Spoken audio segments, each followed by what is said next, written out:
தூயாவியாரின் பெயராலே நம் ஆண்டவராகிய இயேசு கிறிஸ்துவின் அருளும் கடவுளின் அன்பும் தூயாவியாரின் நட்புறவும் உங்கள் அனைவரோடும் இருப்பதாக.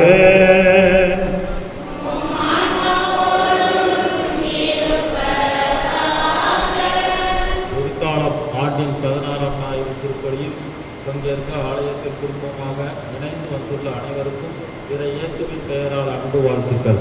இன்றைய உலகில் பொய்யான வாக்குறுதிகளை கொடுத்து மக்களை ஏமாற்றுகின்ற தலைவர்கள் பலர். ஆனால் மக்கள் உண்மையையும் நேர்மையையும் உள்ள தலைவர்களை தேடுகிறார்கள். இது இன்றைய நிலை. இன்றைய நிலை மட்டுமல்ல, அன்றைய நிலையும் இதுதான் என்பதை காட்டுகிறது இன்றைய வாசகங்கள். எரேமியா சிறைவாக்கினர் ஆயனெல்லாம் ஆடுகளைப் போல தவிக்கும் மக்களுக்கு கடவுளால் வர பொற்காலத்தை முன்னறிவிக்கிறார். புதிய ஏற்பாட்டில் இயேசு ஆயனெல்லாம் ஆடுகளாய் அழைத்த மக்களை கட்ட அவர்கள் மீது பரிவு கொள்கிறார், மனம் இறங்குகிறார், அவர்களுக்கு நெடுநேரம் போதிக்கிறார்.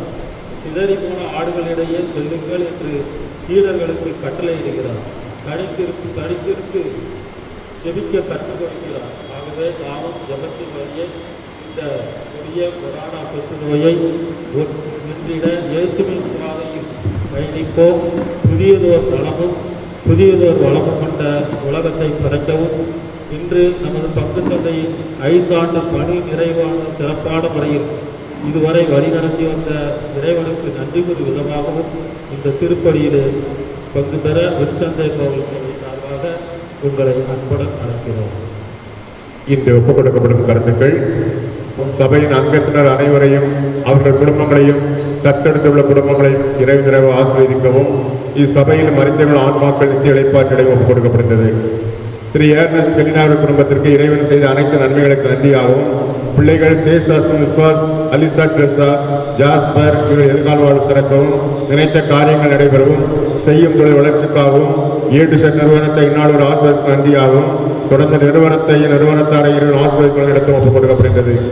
திரு ஹெக்டர் ராபின்சன் புஷ்பாவின் குடும்பத்திற்கு இறைவன் செய்த அனைத்து நன்மைகளுக்கு நன்றியாகவும் மகன் செய்யும் தொழில் ஆஸ்வதிக்கப்படவும் இறை சமாதானம் இறையாசிர் வேண்டியும் இவர்கள் குடும்பத்தில் மரித்த மரிய அலெக்ஸ், பாலம்மாள், அந்தோணிராஜன் ஆகிய ஆன்மாக்களுக்கு இடைப்பாற்றிடையும் ஒப்புக் கொடுக்கப்படுகிறது.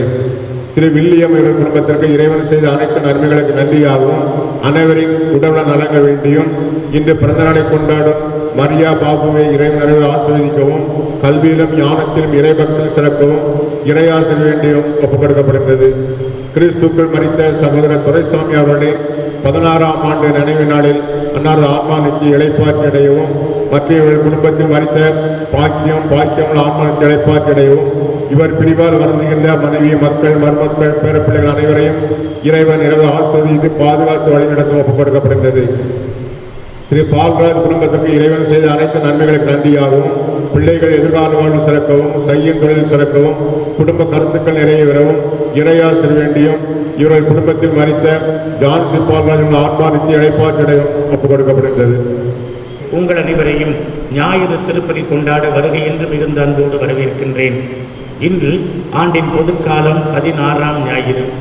இன்றைய நற்செய்தி வாசகத்திலே ஆண்டவர் இயேசுவினுடைய பரிவிரக்கம் மிக அதிகமாக வெளிப்படுகிறது. தன்னுடைய சீடர்கள் மட்டில் பரிவிரக்கத்தை காண்பித்த இயேசு தனிமையான இடத்திற்கு அவர்களை அழைத்துச் செல்கிறார்.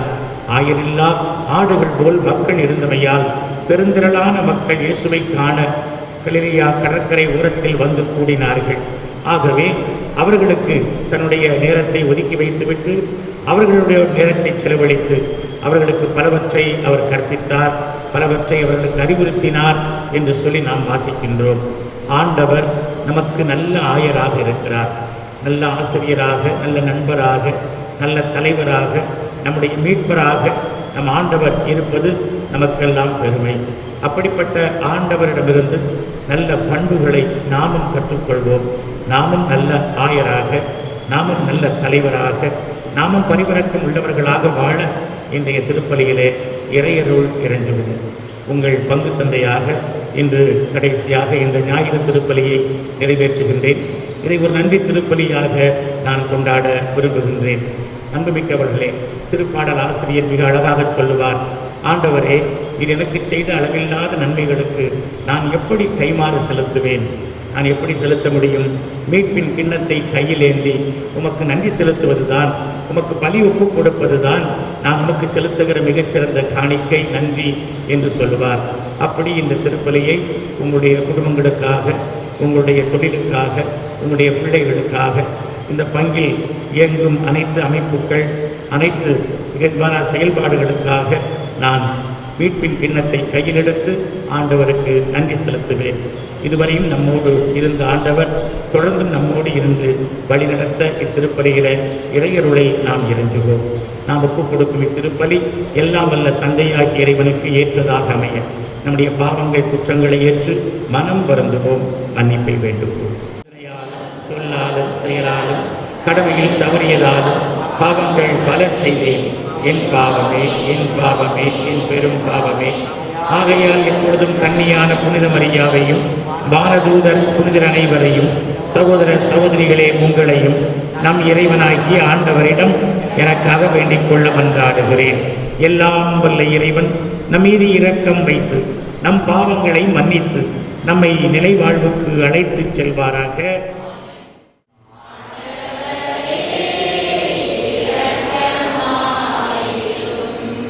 கிறிஸ்துவே இரக்கமாயிரும்.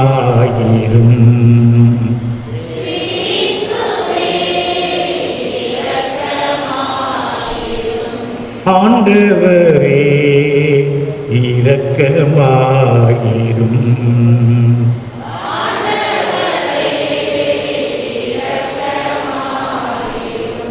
உன்னதங்களிலே கடவுளுக்கு மாட்சி உண்டாகுக.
உமது பேரருளால் மட்டுமே அடியே உமது குடும்பத்தின் தலைவனாய் இருக்க திருவிழமானி நான் அருள் பணியை உமக்கு உகந்தவாறு நிறைவேற்றி என்னிடம் ஒப்படைக்கப்பட்ட மக்களை உமது திருக்குறப்படி அனைத்திலும் வழி நடத்த அருள்வீராக.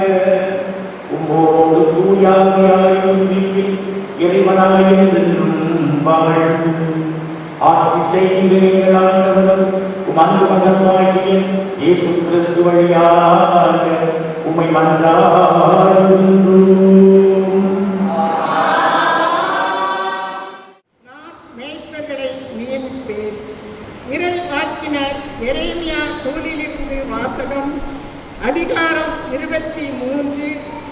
இறை வார்த்தைகள் 1 முதல் 6 முடிய. இறை வாக்கினர் எரேமியா நூலிலிருந்து வாசகம். அதிகாரம் 23. இறை வார்த்தைகள் 1 முதல் 6 முடிய. ஆண்டவர் கூறுவது, என் மேய்ச்சலுக்குட்பட்ட ஆடுகளை அழித்து சிதறடிக்கும் மேய்ப்பர்களுக்கு ஐயோ கேடு. தம் மக்களை வழிநடத்தும் மேய்ப்பர்களுக்கு எதிராக இஸ்ரவேலின் கடவுளாகிய ஆண்டவர் கூறுவது இதுவே: நீங்கள் என் மந்தையை சிதறடித்து விட்டீர்கள், அதனை துரத்தி அடித்தீர்கள், அதனை பராமரிக்கவில்லை.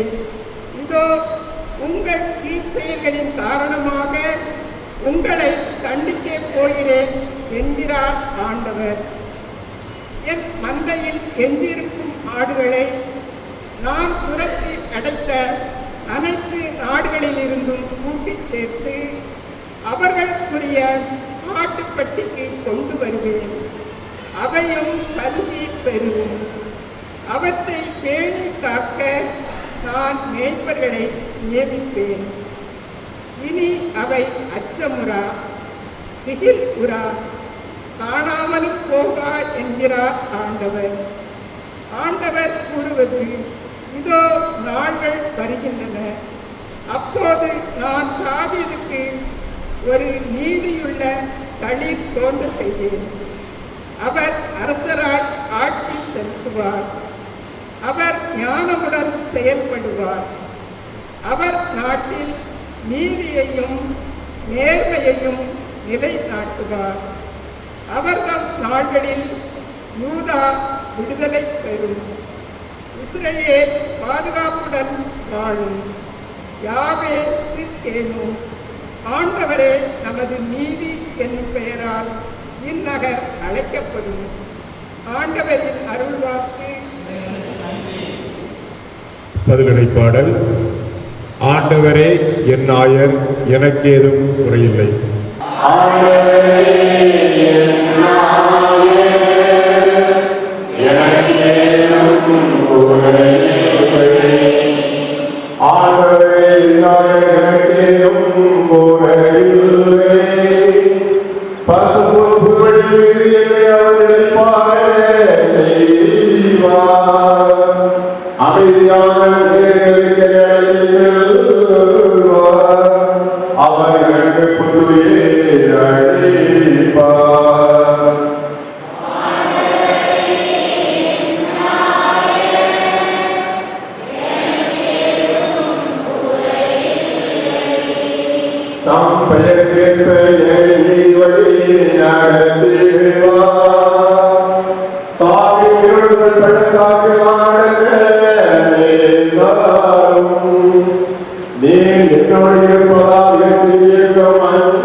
என்னுடைய எதிரிகளின் கண்மணி எனக்கு ஏற்பாடு செய்கின்றேன்.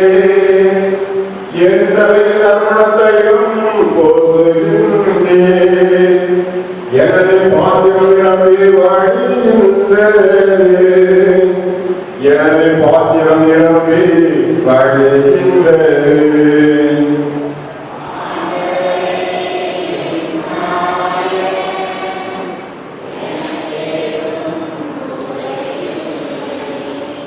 உண்மையாகவே என் வாழ்நாள் எல்லாம் அருள் நலமும் பேரன்பும் என்னை குடை சூழ்ந்து வரும்.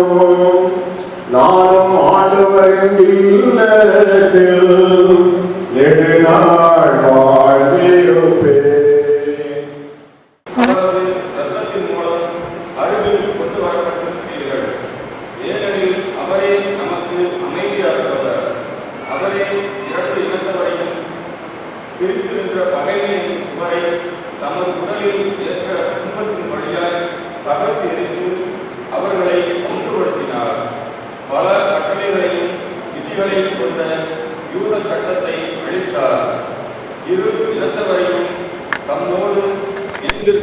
புதியதொரு மனித இனமாக படைத்து அமைதி ஏற்படுத்தவே இவ்வாறு செய்தார்.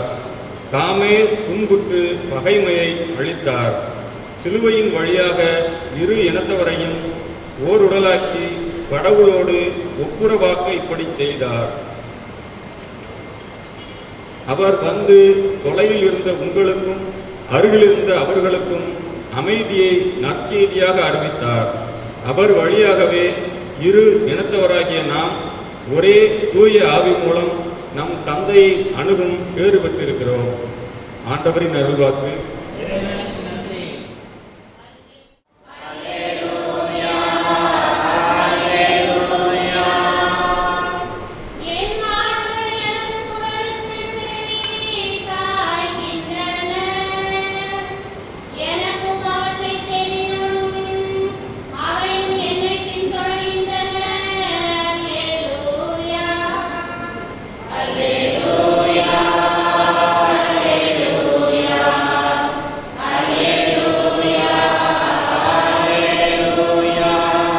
ஆண்டவர் உங்களோடு இருப்பாராக.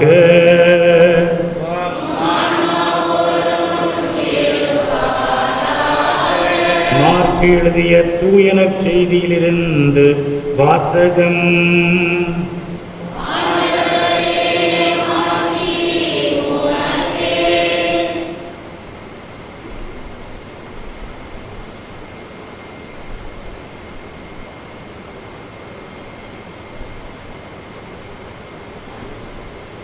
மார்க்கு எழுதிய தூய நற்செய்தி பிரிவு 6 இறை சொற்றொடர்கள் 30 முதல் 34 முடிய.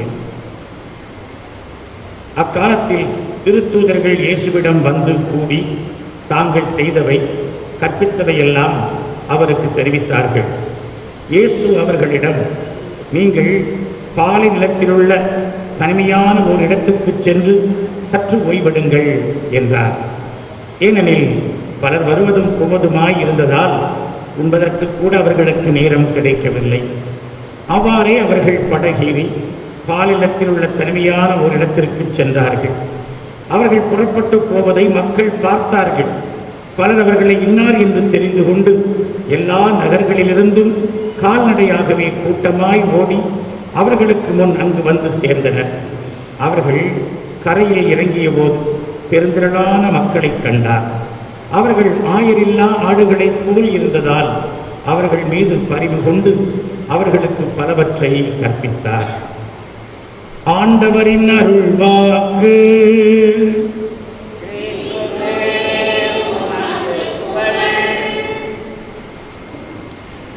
ஆண்டவர் இயேசு கிறிஸ்துவுக்குள் அன்புமிக்க சகோதரிகளே, சகோதரர்களே, திரு அவையின் முதன்மையான பணி நற்செய்தி அறிவிப்பு பணி என்று கடந்த வாரங்களிலே நாம் சிந்தித்தோம். திரு அவை பல பணிகளை செய்கின்றது. ஆனால் அதில் முதன்மையான பணி நற்செய்தி அறிவிப்பு பணி. எந்த சூழலிலும் இந்த நற்செய்தி அறிவிப்பு பணியை கைவிடலாகாது. உலகமெங்கும் செல்லுங்கள், நற்செய்தியை எல்லாருக்கும் எடுத்துச் சொல்லுங்கள் என்பது நம் பிரதான தளபதி ஆண்டவர் இயேசுவினுடைய கட்டளை. பரிந்துரை அல்ல, வேண்டுகோள் அல்ல, அது அவருடைய ஆணை. நாம் நற்செய்தியை பிறருக்கு அறிவிக்க வேண்டும். அவர் அனைவரையும் தன் பக்கம் ஈர்க்கிறார், குணம் கொடுக்கிறார். அதே வேளையில் எல்லாரும் என்னை பின் செல்லுங்கள் என்று அழைப்பு விடுக்கிறார். அவர்களுக்குத்தான் நீங்கள் பிறருக்கு நற்செய்தியை சொல்லுங்கள் என்று கட்டளையும் கொடுக்கிறார். இயேசுவின் நற்செய்தியை பறைசாற்றுபவர்களாக நாம் வளர அழைக்கப்படுகின்றோம். அவ்வாறு நற்செய்தி பணியை நாம் ஆற்றுகிற பொழுதுதான் உண்மையிலேயே இறை ஆட்சி மலரும். இன்றைய வாசகங்கள் இந்த கருத்தை அழகுபட நமக்கு கோடிட்டு காட்டுகின்றன. இயேசு தன்னுடைய சீடர்களை இருவர் கொண்ட குழுக்களாக நற்செய்தி பணியாற்ற அனுப்பி வைத்தார். அவர்கள் பட்டி தொட்டிகள், கிராமங்கள், சுற்றுப்புறமெங்கும் சென்று நற்செய்தியை பறைசாற்றினார்கள். அவர்களுக்கு முப்பணிகள் கொடுக்கப்பட்டன. முதலாவதாக அவர்கள் நற்செய்தியை பறைசாற்ற வேண்டும்.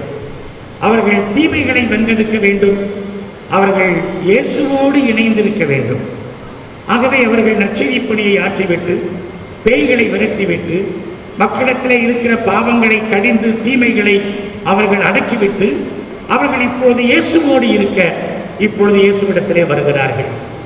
அவ்வாறு இயேசுவிடத்திலே வருகிற பொழுது அவர்கள் உள்ளம் குதூகலிக்கிறது. மகிழுகிறது.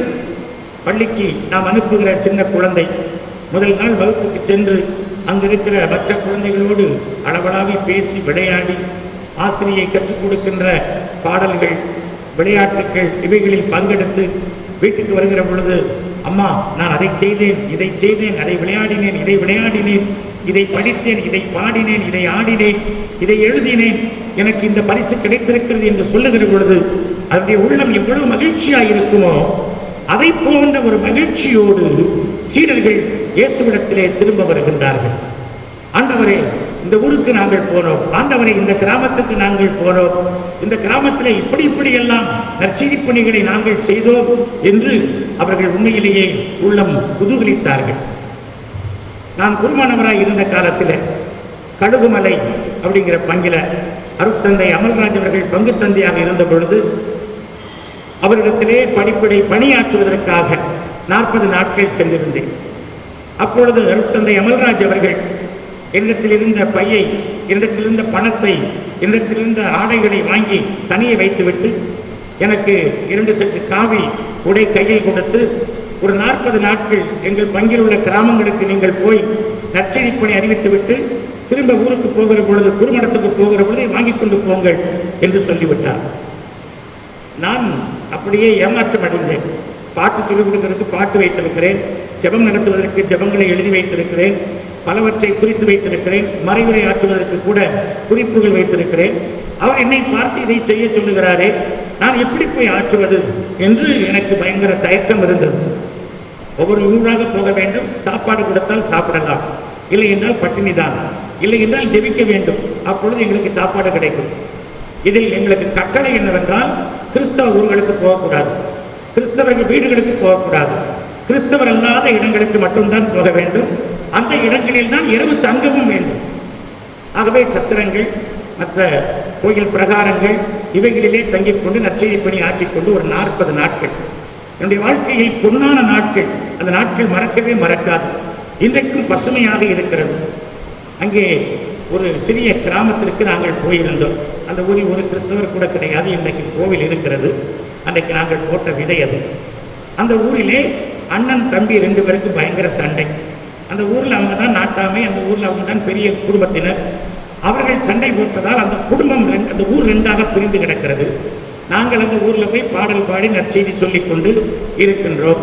அப்பொழுது அந்த ஊர் நாட்டாமை ஏதோ சாமிகள் வந்திருக்கிறார்கள் என்று சொல்லி எங்களுக்கு அவர் வீட்டிலே சாப்பாடு ஏற்பாடு செய்தார். ஏனென்றால் ஒரு நாள் நாங்கள் சாப்பிடாமல் பட்டினியாக கிடக்கிறோம். கமகம என்று தேங்காய் எண்ணெயில் பொரித்த அப்பளம் மணக்கிறது, தேங்காய் எண்ணெயில் பொரித்த இந்த உருளைக்கிழங்கு கூட்டு மணக்கிறது, ரசம் கமகம என்று மணக்கிறது, சோறு அப்படியே வா என்று அழைத்துக் கொண்டிருக்கிறது. எல்லாம் எங்களுக்கு தெரிகிறது. இந்த நற்செய்தி கூட்டம் முடிந்த உடனே பசியாக இருக்கிற நாங்கள் சாப்பிட போகிறோம். அப்பொழுது எங்களுக்கு செய்தி வந்தது, ஃபாதர் அமல்ராஜ் உங்களை பார்க்க வருகிறார் என்று. அவர் அப்பொழுது இரவு 9-9:30 மணி இருக்கும். நாங்கள் நற்செய்தி அறிவித்துக் கொண்டிருக்கிற அந்த இடத்திற்கு வந்தார்.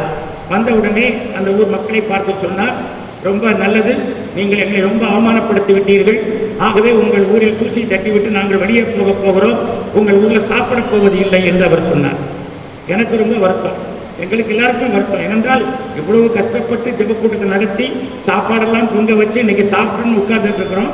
அவர் என்னன்னா வந்து ஒன்றும் சாப்பிட போறதில்லை, இடத்தை பேக் பண்ணு என்று சொல்லுகிறார். மனசு உடைந்தே போய்விட்டது. என்ன ஃபாதர் என்று கேட்டோம். உடனே எங்களை விட மக்கள் தான் கேட்டார்கள், சாமி இது தெய்வ புத்திரன் ஆகி போச்சா என்று கேட்டார்கள். அப்புறம் அவர் சொன்னார், ஆமா தெய்வ புத்திரன் ஆகி போச்சு, இந்த ஊர் 2ஆ கிடக்கிறது, இந்த ஊரை வந்து ஒற்றுமைப்படுத்தவே இல்லை, இந்த ஊர்ல அண்ணனும் தம்பி 25 வருஷம் பேசாம கிடக்கிறாங்க, அவங்க 2 பேருக்குள்ள போடுற சண்டை அந்த ஊரை சண்டையாகி கொண்டிருக்கிறது, ஆகவே இந்த ஊரை ஒற்றுமைப்படுத்த வேண்டும், இல்லை என்றால் நாங்கள் சாப்பிட மாட்டோம் என்றார்கள். சாமி அது ரொம்ப காலம் ஆகி போச்சு, அதுக்கு பிறகு நல்லது கெட்டது நிறைய நடந்து போச்சு, அவங்க வீட்டுக்கு இவங்க வரல, இவங்க வீட்டுக்கு அவங்க வரல, அதனால இவங்களெல்லாம் சேர்க்கறது ரொம்ப கஷ்டம், ஒற்றுமைப்படுத்தவே முடியாது சாமி அப்படின்னு அவங்க மக்கள் வந்து சொன்னாங்க. ஏன் ஒற்றுமைப்படுத்த முடியாது? கிறிஸ்து இருக்கிறார், அவர் ஒற்றுமைப்படுத்த தானே வந்திருக்கிறார், இரு தினத்திலையும் ஒற்றுமைப்படுத்தி அமைதிப்படுத்த வந்திருக்கிறார், அதுதான் நற்செய்தி. இதை செய்யாம அந்த ஊர்ல சாப்பிட்டா எங்களுக்கு சாபம் வயிற்றுல தங்காது, நாங்க போறோம்யா, நீங்க இப்படியே சண்டை போட்டு சாவுங்க என்று அவர் அந்த ஊர் மக்களை பார்த்து சொன்னார். அப்பொழுது நாங்க என்ன செய்யணும் அப்படின்னு சொல்லி அந்த நாட்டாம வந்து கேட்டார். அவருடைய உள்ளம் உருகிற்று, அவருடைய உள்ளம் இழகிற்று. அவர் ஓடோடி வந்து கேட்டார், என்ன செய்யணும் அப்படின்னு கேட்டார். போய் உன் தம்பியை கூட்டு வா, அவங்க கூட சேர்ந்து நம்ம இன்னைக்கு சாப்பிடுவோம் என்று சொன்னார். சாமி அது அப்படின்னு அவன் சொன்னான். உடனே அவன் மனைவி ஓட்டப்பட்டமா ஓடி வந்து, அது எப்படி சேர முடியும்? எவ்வளோ காரியம் நடந்திருக்குது, எவ்வளோ அவமானப்பட்டிருக்கிறோம், எவ்வளோ ரோட்டில் கோட்டுக்கு போயிருக்கிறோம், எவ்வளோ இழப்பு வந்திருக்குது, அதெல்லாம் ஒரு நேரத்தில் ஒரு வார்த்தையில் சேர்த்த முடியுமா என்ன அப்படின்னு அவன் ஒரு கத்து வாங்கி ஒரு கத்து கத்துனான். ஏமா அந்த அமைதியா இருமா, இப்படியே கத்தி இப்படியே சாக போறீங்களா இல்லை சேர போறீங்களா? தம்பி தானே அது, போய் கூட்டிட்டு வா அப்படின்னு சொன்னார். இவருக்கு ஒன்றுமே சொல்ல முடியவில்லை. அவங்க வீடு ஒன்றும் பக்கத்தில் தூரத்தில் கிடையாது, பக்கத்து வீடு தான் இந்த வீடு. அந்த தெருவில் நாங்கள் பிரசங்கம் பண்ணிட்டு இருக்கிறோம், அடுத்த பக்கத்து வீடு தான் தம்பி வீடு. உடனே என்ன செய்வது தெரியவில்லை. பிறகு ஒரு தம்பி கொஞ்ச நேரம் கழித்து சொன்னார், சரி நான் போகிறேன், நீங்கள் வாங்க அப்படின்னு சொன்னார். அப்போ ஃபாதர் அமல்ராஜ் சொன்னார், செல்வராஜ் நீங்கள் போய் கூப்பிட்டு வாங்க அப்படின்னார். நானும் அவர் அண்ணனும் சேர்ந்து போனோம். அங்கே போன உடனே தம்பி பாப்பா அப்படின்னு இவர் கூப்பிடுறார். அவன் அங்கே இருந்துக்கிட்டு அவருக்கு நடுக்கம், பயம். அவன் மனைவி அவர் சட்டைப்படாமல் உட்காந்துக்கிறார்.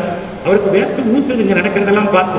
அவர் உடனே சட்டையை துண்டு எடுத்து தொடரோட துடைக்கிறார். வேர்த்து ஊத்துது. ஐயோ என் புருஷனுக்கு என்னமோ ஆயிரப்போகுது, ஒன்று கூடாதீங்க, எதுவும் நடத்துனாம அப்படின்னு அவன் பயப்படுறான். ஒன்றும் ஆகாதுமா வாங்க அப்படின்னு சொல்லி நான் அவர்களை இழுத்துக்கொண்டு தெருவுக்கு வந்தோம். தெருவுக்கு வந்த உடனே 2 பேரும் கட்டி பிடிச்சாங்க, கண்ணீர் விட்டாங்க. ஊர் ஒன்று சேர்ந்து போச்சு. ஊர் ஒன்று சேர்ந்து போச்சு. பெரிய ஆச்சரியம். இன்றைக்கு 2ஆம் வாசகத்தில் வாசிக்க கேட்கிறோமே, அவர்கள் இரு திறத்தினராக இருந்தார்கள்.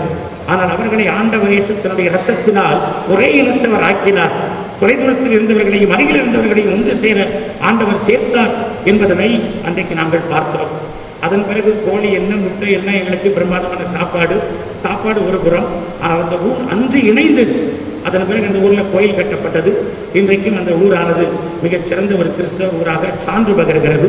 அந்த ஊரிலிருந்து குருமானவர்கள் எல்லாம் வந்திருக்கிறார்கள் என்பது பெரிய மகிழ்ச்சி. அன்புமிக்கவர்களே, நாம் நினைக்கிறோம் சில சண்டைகள் தீர்க்க முடியாதவை, சில பிரச்சனைகள் தீர்க்கவே முடியாதவை, சில குடும்ப தகராறுகள் தீர்க்கவே முடியாதவை, சில பகைகள் முடிக்கவே முடியாதவை என்று நாம் நம்முடைய பலவீனத்திலே, நம்முடைய அறிவிலே, நம்முடைய அனுபவத்திலே, உலக பிரகாரமான சிந்தனையிலே நாம் நினைக்கின்றோம். ஆனால் அது தவறு, அது முற்றிலும் தவறு. நிச்சயமாக எல்லா பிரச்சனைகளுக்கும் தீர்வு உண்டு. ஜீசஸ் இஸ் தி ஆன்சர் என்று நாம் வாசிக்க என்று எழுத கேட்டிருக்கின்றோம். இயேசு பதிலாய் இருக்கிறார், இயேசு தீர்வாய் இருக்கிறார், இயேசு கேள்விகளுக்கு விடையாய் இருக்கிறார், இயேசு குழப்பங்களுக்கு முற்றுப்புள்ளியாய் இருக்கிறார், இயேசு தொடர் கேள்வியாய் இல்லை. நாம் கிறிஸ்துவை நம்புகிறவர்கள் என்றால், அவருடைய சீடர்கள் என்றால், அவரை தேடுகிறவர்கள் என்றால், உண்மையிலேயே நாம் நம்முடைய வாழ்வின் பிரச்சனைகளுக்கு இவ்வாறு தீர்வு காண வேண்டும். நேரம் கிடைக்கிற பொழுது இன்றைக்கு வீட்டுக்கு சென்று எபேசியர் 2ஆம் அதிகாரத்தை நீங்கள் படித்து பாருங்கள். நாம் எப்படி பகைமையை வெறுத்து நாம் ஒற்றுமையாய் வாழ வேண்டும், ஒரு புது வாழ்வு காண வேண்டும் என்பதனை அது நமக்கு அழகுபட எடுத்துச் சொல்லித் தருகிறது. அதற்கு நம்முடைய உள்ளத்திலே தேவை இயேசுவை போன்ற தலைமை பண்பு, இயேசுடைய இதய துடிப்பில் இருக்கின்ற அந்த பரிவுள்ளம். அதுதான் நமக்கு தேவை.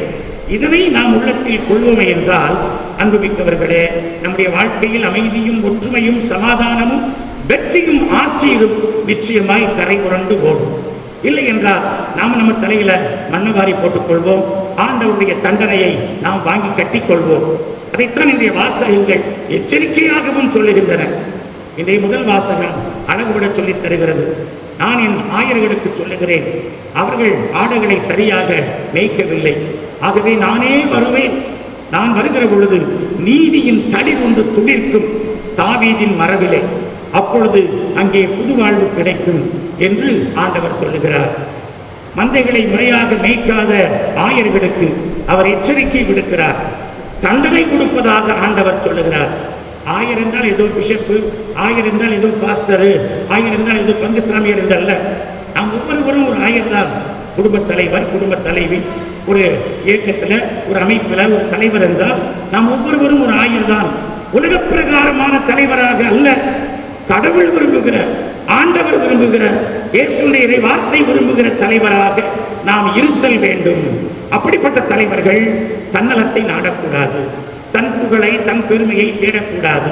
அப்படிப்பட்ட தலைவர்கள் பதவி சுகம் என்று ஆடக்கூடாது. அவர்கள் தன்னலத்தை கடந்து மக்கள் பணி ஆற்றுதல் வேண்டும். இயேசு அப்படிப்பட்ட பணியை ஆற்றினாரா? அதைத்தான் இன்றைக்கு நற்செய்தியிலே வாசிக்க கேட்கின்றோம். நற்செய்தி அறிவிக்கச் சென்ற சீடர்கள் வந்து இயேசுவிடத்திலே செய்திகளை சொல்லுகிற பொழுது இயேசு அவர்களுக்கு செவிமடுத்து கேட்கிறார். கேட்டவர் அவர்களை பார்த்து சொல்லுகிறார், சரி, நீங்கள் மிகவும் களைப்பாக இருக்கிறீர்கள், கொஞ்சம் ஓய்வெடுங்கள், பாலை நிலத்திற்கு சென்று அங்கே ஓய்வெடுங்கள் என்று இயேசு தன்னுடைய சீடர்களுக்கு பரிவுள்ளத்தோடு, கருணையோடு, இரக்கத்தோடு அவர் சொல்லுகிறார். நாம சில நேரங்களில் சிலர் வேலை செஞ்சுக்கிட்டே இருப்பாங்க, இன்னும் வேலை வாங்கு, இன்னும் வேலை வாங்கு, இன்னும் வேலை வாங்கு என்று அவளுக்கு உணவு கொடுக்காமல், சரியான ஊதியம் கூட கொடுக்காமல், அவளுக்கு ஓய்வு கொடுக்காமல் நாம நம்முடைய சுயநலத்தில் மாத்திரம் செய்து கொண்டிருப்போம். இவையெல்லாம் இங்கே உள்ளடக்கித்தான் செய்தி சொல்லப்படுகிறது. சீடர்களும் அவர்களுக்கும் ஓய்வு தேவைதானே, ஆகவே அவர்களை நீங்கள் சற்று ஓய்விடுங்கள் என்று ஆண்டவர் சொல்லுகிறார். அங்கே இயேசுவினுடைய பரிவுள்ளத்தினை பார்க்கிறோம். ஒரு தலைவர் எனப்படுகிறவன் ஒவ்வொருவரின் மீதும் தனிப்பட்ட கரிசனை கொண்டிருக்க வேண்டும். இன்னொருவரின் அவருடைய குடும்பம், அவருடைய மனைவி, அவருடைய பிள்ளைகள், அவருடைய தேவைகள், அவருடைய எதிர்பார்ப்புகள், இவை எல்லாவற்றையும் உள்ளத்தில் கொண்டுதான் ஒரு தலைவன் பணியாற்ற வேண்டும். இயேசு அப்படிப்பட்ட ஒரு தலைவராக இங்கே அவர் பிரமிப்பதை நாம் பார்த்து வியப்படைகின்றோம். அன்புமிக்கவர்களே, அவர்கள் அவ்வாறு ஓய்வெடுக்க செல்கிறார்கள். புனித நாடுகளுக்கு சென்றவர்களுக்கு தெரியும், கலிலியா கடல் என்பது ஒரு ஏரி தான். அங்கிருந்து படகில் ஏறி இன்னொரு கரைக்கு செல்வதற்கு முன்பாக இந்த கடலில் புயல் காற்று, சுழல் காற்று வீசுமே என்றால் படகு அடுத்த அடி நகராது, கடலிலேயே நின்றுவிடும். அப்படி நிற்கிற பொழுது இந்த தரைமார்க்கமாக நடந்து போகிறவர்கள் முன்னதாக அந்த இடத்துக்கு போய்விடலாம். அப்படித்தான் இயேசுவினுடைய படகும் சீடர்களுடைய படகும் சென்று விட்டதை இந்த மக்கள் பார்க்கிறார்கள். சரி, அவர்கள் இங்குதானே போகிறார்கள் என்று அறிந்து முன்னதாக அவர்கள் அந்த இடத்திற்கு ஓடோடி வந்து விடுகிறார்கள். இவர்கள் அங்கே வந்து கரை இறங்குகிற பொழுது பெருந்திரளான மக்கள் அங்கே இருக்கிறார்கள். ஒரு தலைவன் என்ன சொல்ல வேண்டும், இந்த பாருங்கப்பா, நாங்கள் 10 நாள் நற்செய்தி பணி அறிவிச்சாச்சு, இனிமேல் நாங்கள் ஓய்வெடுக்க போகிறோம், எங்களை ஒரு 5 நாள் சும்மா விட்டுருங்க, அதுக்கு பிறகு நாங்கள் நற்செய்தி பணி ஆற்ற வருவோம் என்று அவர் சொல்லி இருக்கலாம். சொன்னாலும் அது சரி என்றுதான் நாம் சொல்லி இருப்போம். ஆனால் ஒரு தலைவனுக்கு அது அழகில்லை. ஒரு தலைவன் மக்கள் பணி எப்பொழுதும் ஆற்ற வேண்டும், 24 மணி நேரமும் ஆற்றுதல் வேண்டும். நெருக்கடியான வேளைகளை இன்னும் அதிகமாக தன்னுடைய உடனிருப்பை அவன் செலுத்துதல் வேண்டும். ஆகவே பெருந்திரளான மக்களை இயேசு கண்டவுடனே, இயேசு தனக்கென ஒதுக்கி வைத்திருந்த நேரம், தன் சீடர்களுக்கென ஒதுக்கி வைத்திருந்த ஓய்வு, தங்களுக்கென அவர் செய்து கொண்டிருந்த அந்த தியான ஜெப வேலை அத்தனையும் நீக்கிவிட்டு அவர் உடனே களத்தில் இறங்குகிறார், சேவையில் இறங்குகிறார், பணியில் இறங்குகிறார். பெருந்திரளான மக்களை கண்டு அவர் பரிவு கொண்டார் என்கின்ற வார்த்தையினை மார்க்கு நற்செய்தியாளர் பயன்படுத்துகிறார். பரிவு என்பது பரிதாபம் அல்ல, பரிவு என்பது கழிவிறக்கம் அல்ல, பரிவு என்பது அனுதாபம் அல்ல, பரிவு என்பது உள்ளத்திலிருந்து கொப்பளித்து வருகின்ற பேரிரக்க உணர்வு. ஐயோ, இப்படி இருக்கிறாங்களே, இவர்களுக்கு நாம உதவி செய்ய வேண்டுமே என்கின்ற ஒரு நல்ல எண்ணம். அதுதான் தன்னலமில்லாத எண்ணம். அப்படிப்பட்ட ஒரு எண்ணத்தை இயேசு கொண்ட காரணத்தினால்தான் தன்னுடைய ஓய்வை, தன்னுடைய சீடர்களுடைய ஓய்வை அவர் கவனத்தில் எடுத்துக் கொள்ளவில்லை. மாறாக அவர் அங்கே உடனே அவர்களுக்கு உதவி செய்வதனை பார்க்கிறோம். அவர்களிடத்திலே உட்கார்ந்து நீண்ட நேரம் அவர் உரையாற்றுகிறார், பலவற்றை கற்பித்தார், பல காரியங்களை அவர் பேசினார். கண்டிப்பாக ஒவ்வொரு குடும்பத்தின் பிரச்சனைகளையும் அவர் கேட்டிருப்பார், ஒவ்வொரு குழந்தைகளுடைய படிப்பையும் அவருடைய எதிர்பார்ப்பையும் அவர் கேட்டிருப்பார். யார் யார் என்ன வேலை செய்கிறார்கள், யார் யாருக்கு என்ன பிரச்சனைகள் என்பதனை அவர் கவனித்து கேட்டிருப்பார். பலவற்றை அவர்களுக்கு கற்பித்தார். ஜெபம் பண்ணுங்க, நல்லா சரியாயிரும் என்று மாத்திரமல்ல, அவர்கள் வாழ்வுக்கு தேவையான நல்ல வழிமுறைகளை எல்லாம் ஆண்டவர் இயேசு நிச்சயம் அங்கே சொல்லிக் கொடுத்திருப்பார் என்றுதான் நாம் பார்க்க வேண்டியிருக்கிறது. அப்படி ஆண்டவர் இயேசு நற்செய்தி பணி ஆற்றுகிறார், பரிவுள்ளத்தோடு ஆற்றுகிறார், தன்னலமில்லாது ஆற்றுகிறார் என்பதுதான் இன்றைக்கு நமக்கு மிகவும் ஆறுதலான செய்தியாக இருக்கிறது. அப்படிப்பட்ட ஆண்டவர் நல்ல ஆயராய் இருக்கிறார், நல்ல தலைவராய் இருக்கிறார், நல்ல ஆசிரியராய் இருக்கிறார், நல்ல போதகராய் இருக்கிறார், நமக்கு நல்ல தெய்வமாய் இருக்கிறார் என்று இன்றைக்கு நாம் கொண்டாட வேண்டும். பேரரசர் தாவீது பால் இல்லத்திலே அலைந்து திரிந்த பொழுது கடவுளை ஆயர் என கொண்டாடிய திருப்பாடலை இன்றைக்கு பதிலுரை பாடலாக நாம் வாசித்தோம். ஆண்டவரே என் ஆயர், எனக்கு ஏதும் குறையில்லை, அவர் பசும்புல் வெளி மீது என்னை நடத்திச் செல்வார், நீர்நிலைகள் நிறைந்த இடத்திற்கு என்னை அழைத்துச் சென்று என் தாகத்தை தணிப்பார், அவர் எனக்கு புத்துயிர் அளிப்பார். நான் வாழ்நாளெல்லாம் ஆண்டோடைய இல்லத்தில் குடியிருப்பேன், அப்படியே கோலும் களியும் என்னை தேற்றும், எனக்கு எந்த குறையும் இராது என்று பேரரசர் தாவீது சொன்னதைப் போல இப்படிப்பட்ட ஆண்டவர் நமக்கு இருக்க நமக்கு எந்த குறையும் இல்லை. நாம் இவரிடமிருந்து நன்மைகளை பெறுகிறவர்களாக மட்டுமே இருக்க போகிறோமா? இல்லை என்றால் இதனை நாம் செயல்படுத்துகிறவர்களாக இருக்க போகிறோமா? அவருடைய சீடர்கள் இதனால் பயிற்சி பெற்றார்கள். நாமும் இந்த இறை வார்த்தையால் இன்றைக்கு பயிற்சி பெறுதல் வேண்டும். நாமும் அத்தகைய பயிற்சி பெற்று நல்ல தலைவர்களாக, நல்ல ஆசிரியர்களாக, நல்ல ஆயர்களாக, நல்ல மக்களுக்கு உகந்த உண்மையான ஒரு வழிகாட்டிகளாக நாம் செயல்பட அழைக்கப்படுகின்றோம். அதை நாம் கற்றுக்கொண்டு செயல்படுத்துகிற பொழுதுதான் தொடர்ந்து நற்செய்தி பணியிலே நாம் ஈடுபடுகிறோம் என்பதற்கு அது சான்றாக அமைகிறது. ஆகவே அன்புமிக்க சகோதரிகளே, சகோதரர்களே, இத்தகைய புது வாழ்வை வாழ, இத்தகைய உறவு வாழ்வை வாழ, இத்தகைய பரிவுள்ளம் கொண்ட ஒரு நற்செய்தி பணி வாழ்வை வாழ இன்றைக்கு இறை வார்த்தை நமக்கு அழைப்பு விடுக்கிறது. நாமும் நம்முடைய உள்ளத்தில் இருக்கிற பகையை, வெறுப்பை, நாம் பள்ளி பாவங்களை வேறறுப்போம். அன்பிலே, ஒற்றுமையிலே புதியதொரு சமுதாயத்தை நாம் படைக்க முன்வருவோம். ஆமென். அனைவரும் எழுந்து நிற்போம்.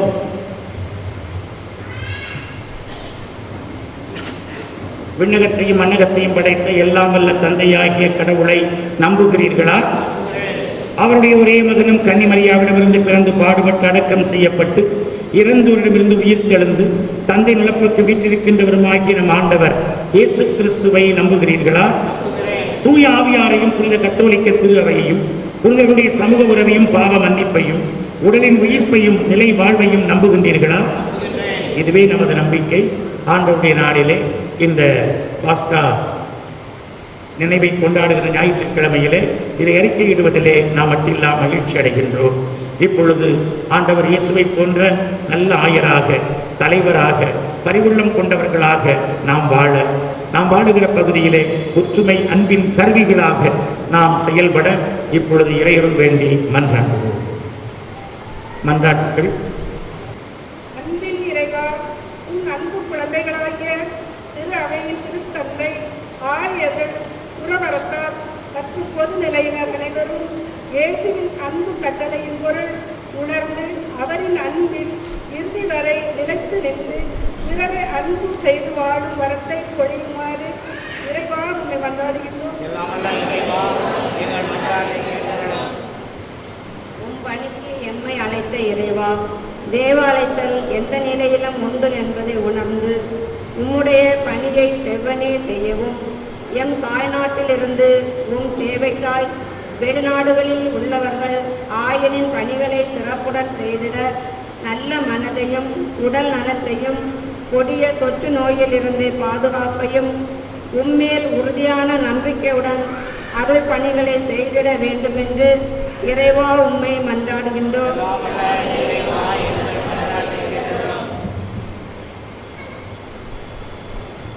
அமைதியை நிலைநாட்டும் இறைவா, இன்றைய உலகில் நடைபெறும் பருவகால மாற்றங்களாலும் பொருளாதார மாற்றங்களாலும் நலிவடையும் எங்கள் விவசாய பெருமக்களை கண்முன் வைக்கின்றோம். அரசாங்கத்தாலும் மற்றவர்களாலும் அவர்கள் உழைப்பு சுரண்டப்படாமல் உழைப்புக்கேற்ற பலனையும் மதிப்பையும் அடையவும், பொருளாதார வளர்ச்சி கண்டு இன்புறம் அவர்களின் எதிர்காலம் சிறப்பாக அமைய வேண்டும் என்று இறைவா உண்மை மன்றாடுகிறோம்.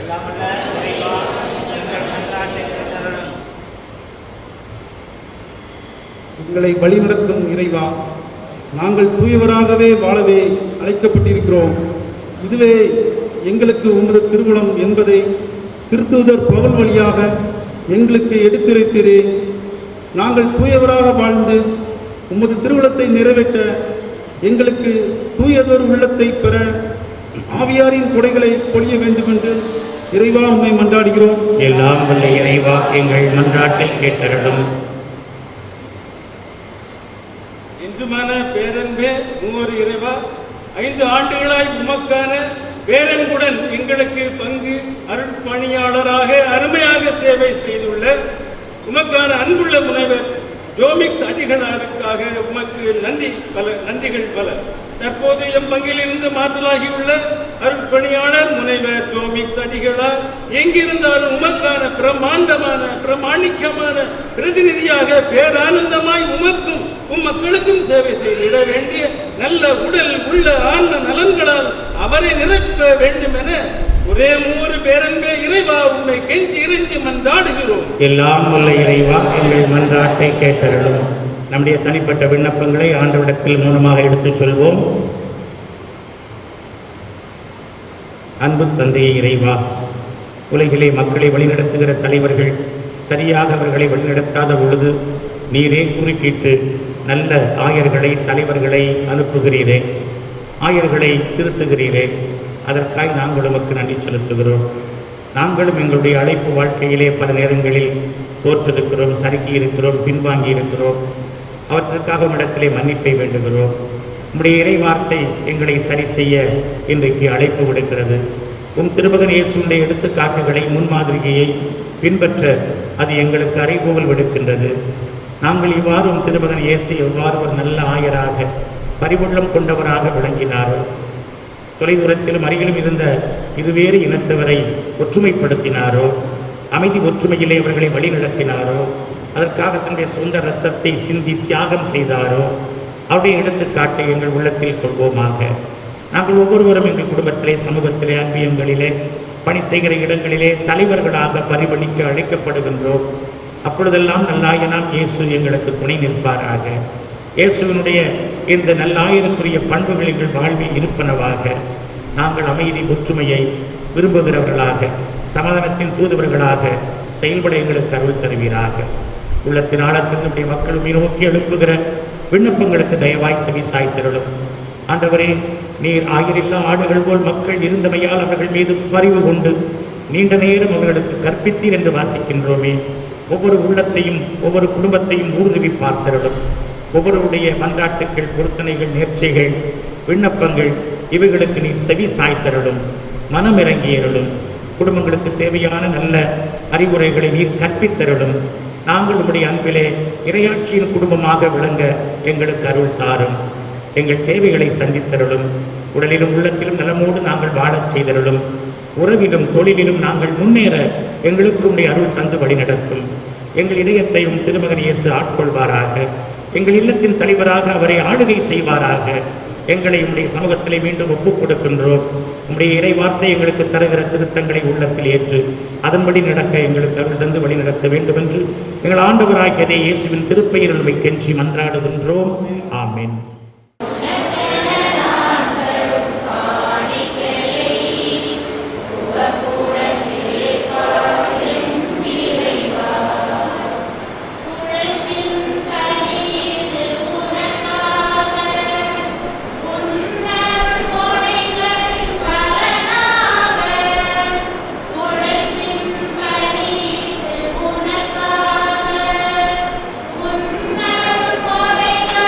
பல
ஏற்றதும் முடிதுமான இவ்வழி எல்லாம் வல்ல தந்தையாகிய இறைவனுக்கு ஏற்றதாகும்படி மன்றாடுங்கள்.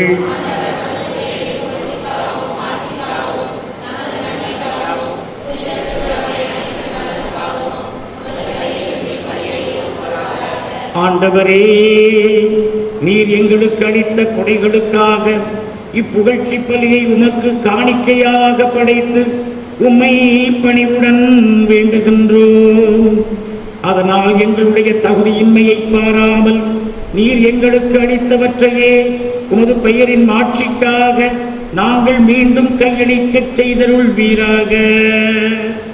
எங்கள் ஆண்டவராகிய இயேசு கிறிஸ்து வழியாக உம்மை மன்றாடுகிறோம்.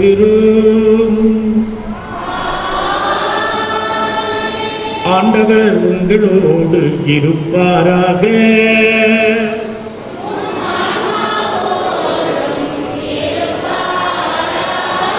இதயங்களை மேலே எழுப்புங்கள்.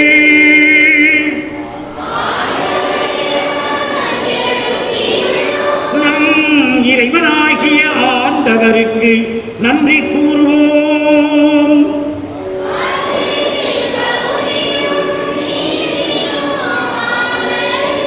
ஆண்டவரே, தூயவரான தந்தையே, என்றும் உள்ள எல்லாம் வல்ல இறைவா, எந்நாளும் எவ்விடத்திலும் நாங்கள் உமக்கு நன்றி செலுத்துவது மெய்யாகவே தகுதியும் நீதியுமாகும்.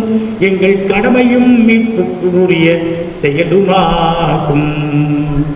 ஏனெனில் பாவப்பழியால் வெகு தொலைவில் அகன்றிருந்த உம் பிள்ளைகளை உம் திருமகனின் இரத்தத்தாலும் தூயாவியாரின் வல்லமையாலும் உம்மோடு மீண்டும் ஒன்றிணைக்க திருவுளமானே.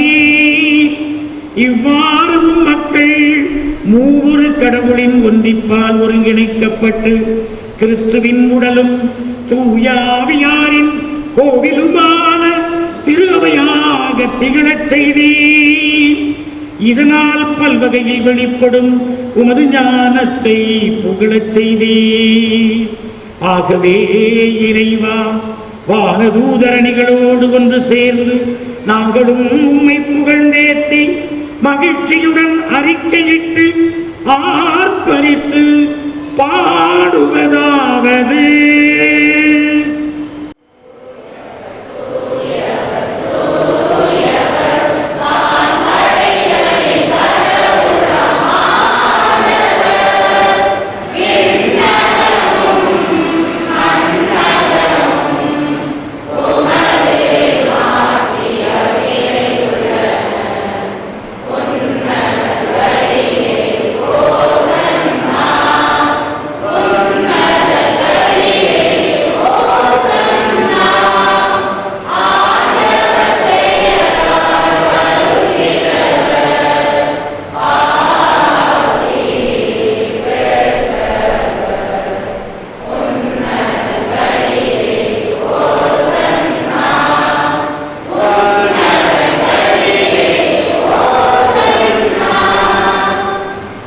ஆண்டவரே, நீர் மெய்யாகவே தூயவர், தூய்மை அனைத்துக்கும் ஊற்று.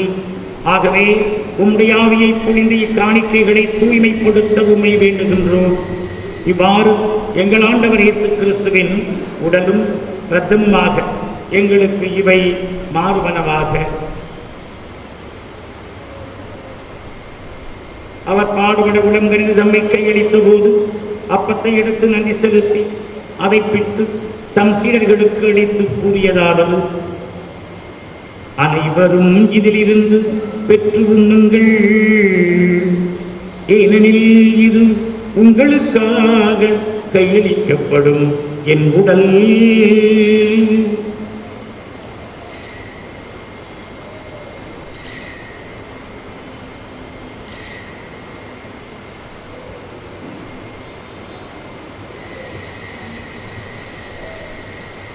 அவ்வண்ணமே இரவு விருந்தை இறந்தியபின் கிண்ணத்தையும் எடுத்து மீண்டும் உமக்கு நன்றி கூறி தம் சீடர்களுக்கு அளித்து இயேசு கூறியதாவது: அனைவரும் இதிலிருந்து பெற்று பருகுங்கள், ஏனெனில் இது புதிய நிலையான உடன்படிக்கைக்கு உரிய என் இரத்தத்தின் கிண்ணம். இது பாவ மன்னிப்புக்கென்று உங்களுக்காகவும் பலருக்காகவும் சிந்தப்படும். இதை என் நினைவாக செய்யுங்கள்.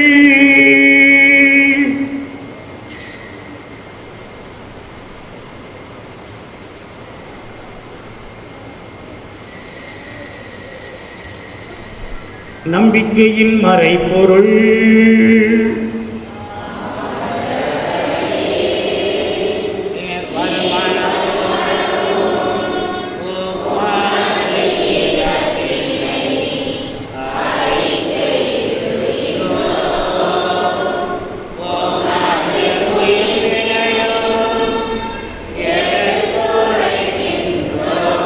ஆகவே ஆண்டவரே, நாங்கள் கிறிஸ்துவின் பாடுகள், இறப்பு, உயிர்ப்பு ஆகியவற்றை நினைவு கூர்ந்து வாழ்வு தரும் அப்பத்தையும் மீட்பளிக்கும் கிண்ணத்தையும் உமக்கு ஒப்புக் கொடுக்கின்றோம்.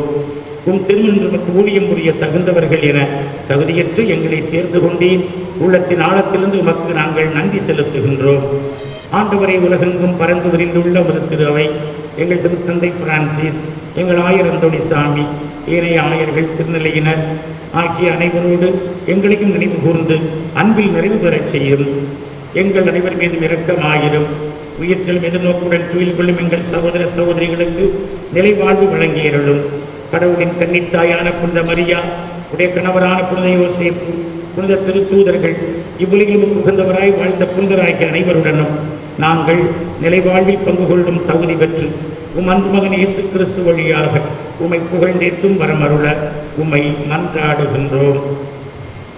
இவர் வழியாக இவரோடும் இவரில் எல்லாம் வல்ல இறைவனாகிய தந்தையே, தூய ஆவியாரின் ஒன்றிப்பில் எல்லா புகழும் மாட்சியும் என்றென்றும் உமக்கு உரியதே.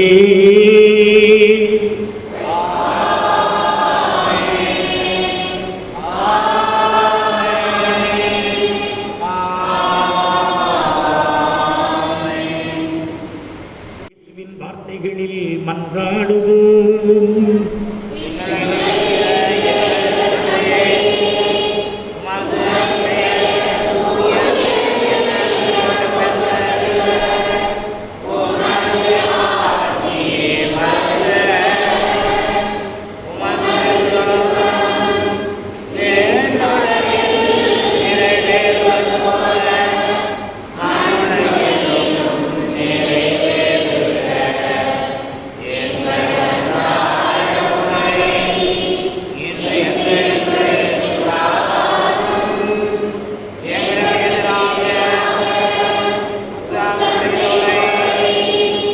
ஆண்டவரே, தீமை அனைத்திலிருந்தும் எங்களை விடுவித்து எங்கள் வாழ்நாளில் அமைதியை தந்தருள உம்மை மன்றாடுகின்றோம்.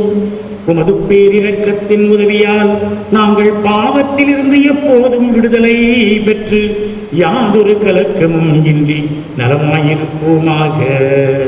நாங்கள் எதிர்நோக்கி இருக்கும் பேரின்பத்துக்காகவும் எமைப்பராகிய இயேசு கிறிஸ்துவின் வருகைக்காகவும் காத்திருக்கின்றோம்.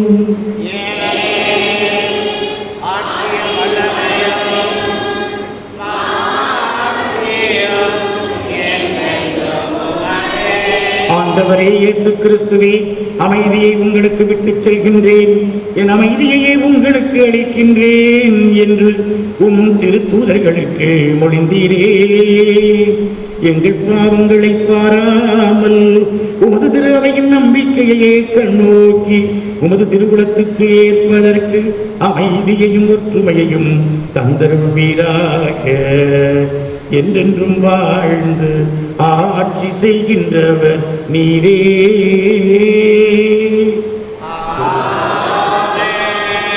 ஆண்டவருடைய அமைதி உங்களோடு என்றும் இருப்பதாக.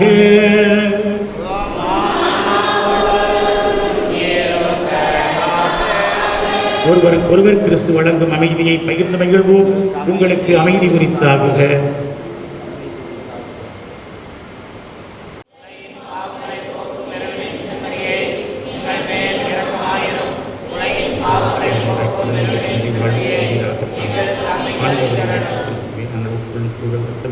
எங்கள் நீத்திற்கும் கண்டனைக்கும் உள்ளாக்காமல் மனதிற்கும் உடலுக்கும் பாதுகாப்பாகவும் நலமணிக்கு மறுமருந்தாகவும் இருப்பனவாக.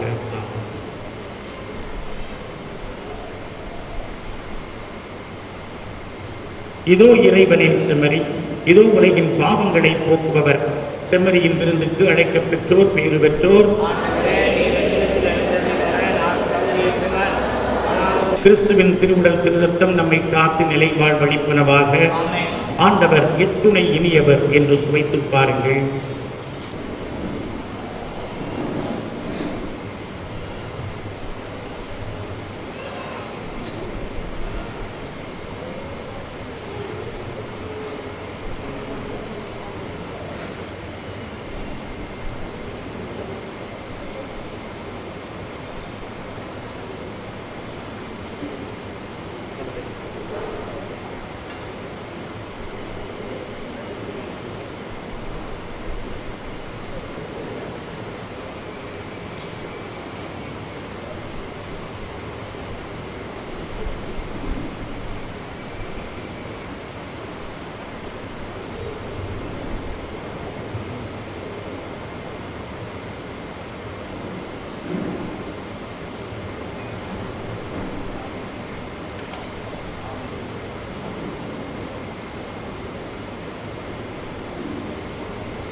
இன்று ஆண்டின் பொதுக்காலம் 16ஆம் ஞாயிறு. இவ்வார நிகழ்வுகள் திங்கள், செவ்வாய், புதன், வியாழன், சனிக்கிழமை ஆகிய நாட்களில் காலை 6 மணிக்கு பங்காலயத்தில் திருப்பலி நடைபெறும். 20/7/2022 செவ்வாய்க்கிழமை புனித அப்போலினாரிஸ் நினைவு நாள். 21/7/2022 புதன்கிழமை புனித லாரன்ஸ் நினைவு நாள். 22/7/2022 வியாழக்கிழமை புனித மகதலா மரியா விழா. 23/7/2002 வெள்ளிக்கிழமை புனித பிரிஜித் நினைவு. அன்று காலை பங்காலயத்தில் திருப்பலி நடைபெறாது. அன்று கரையிருப்பு கிறிஸ்தரசர் கவி திருவிழா அன்று காலை 7 மணிக்கு கரையிருப்பு கிறிஸ்தரச ஆலயத்தில் திருப்பலி நடைபெறும். அன்று மாலை நம் ஆலயத்திற்கு புதிய பங்கு தந்தை பொறுப்பேற்க உள்ளார்கள்.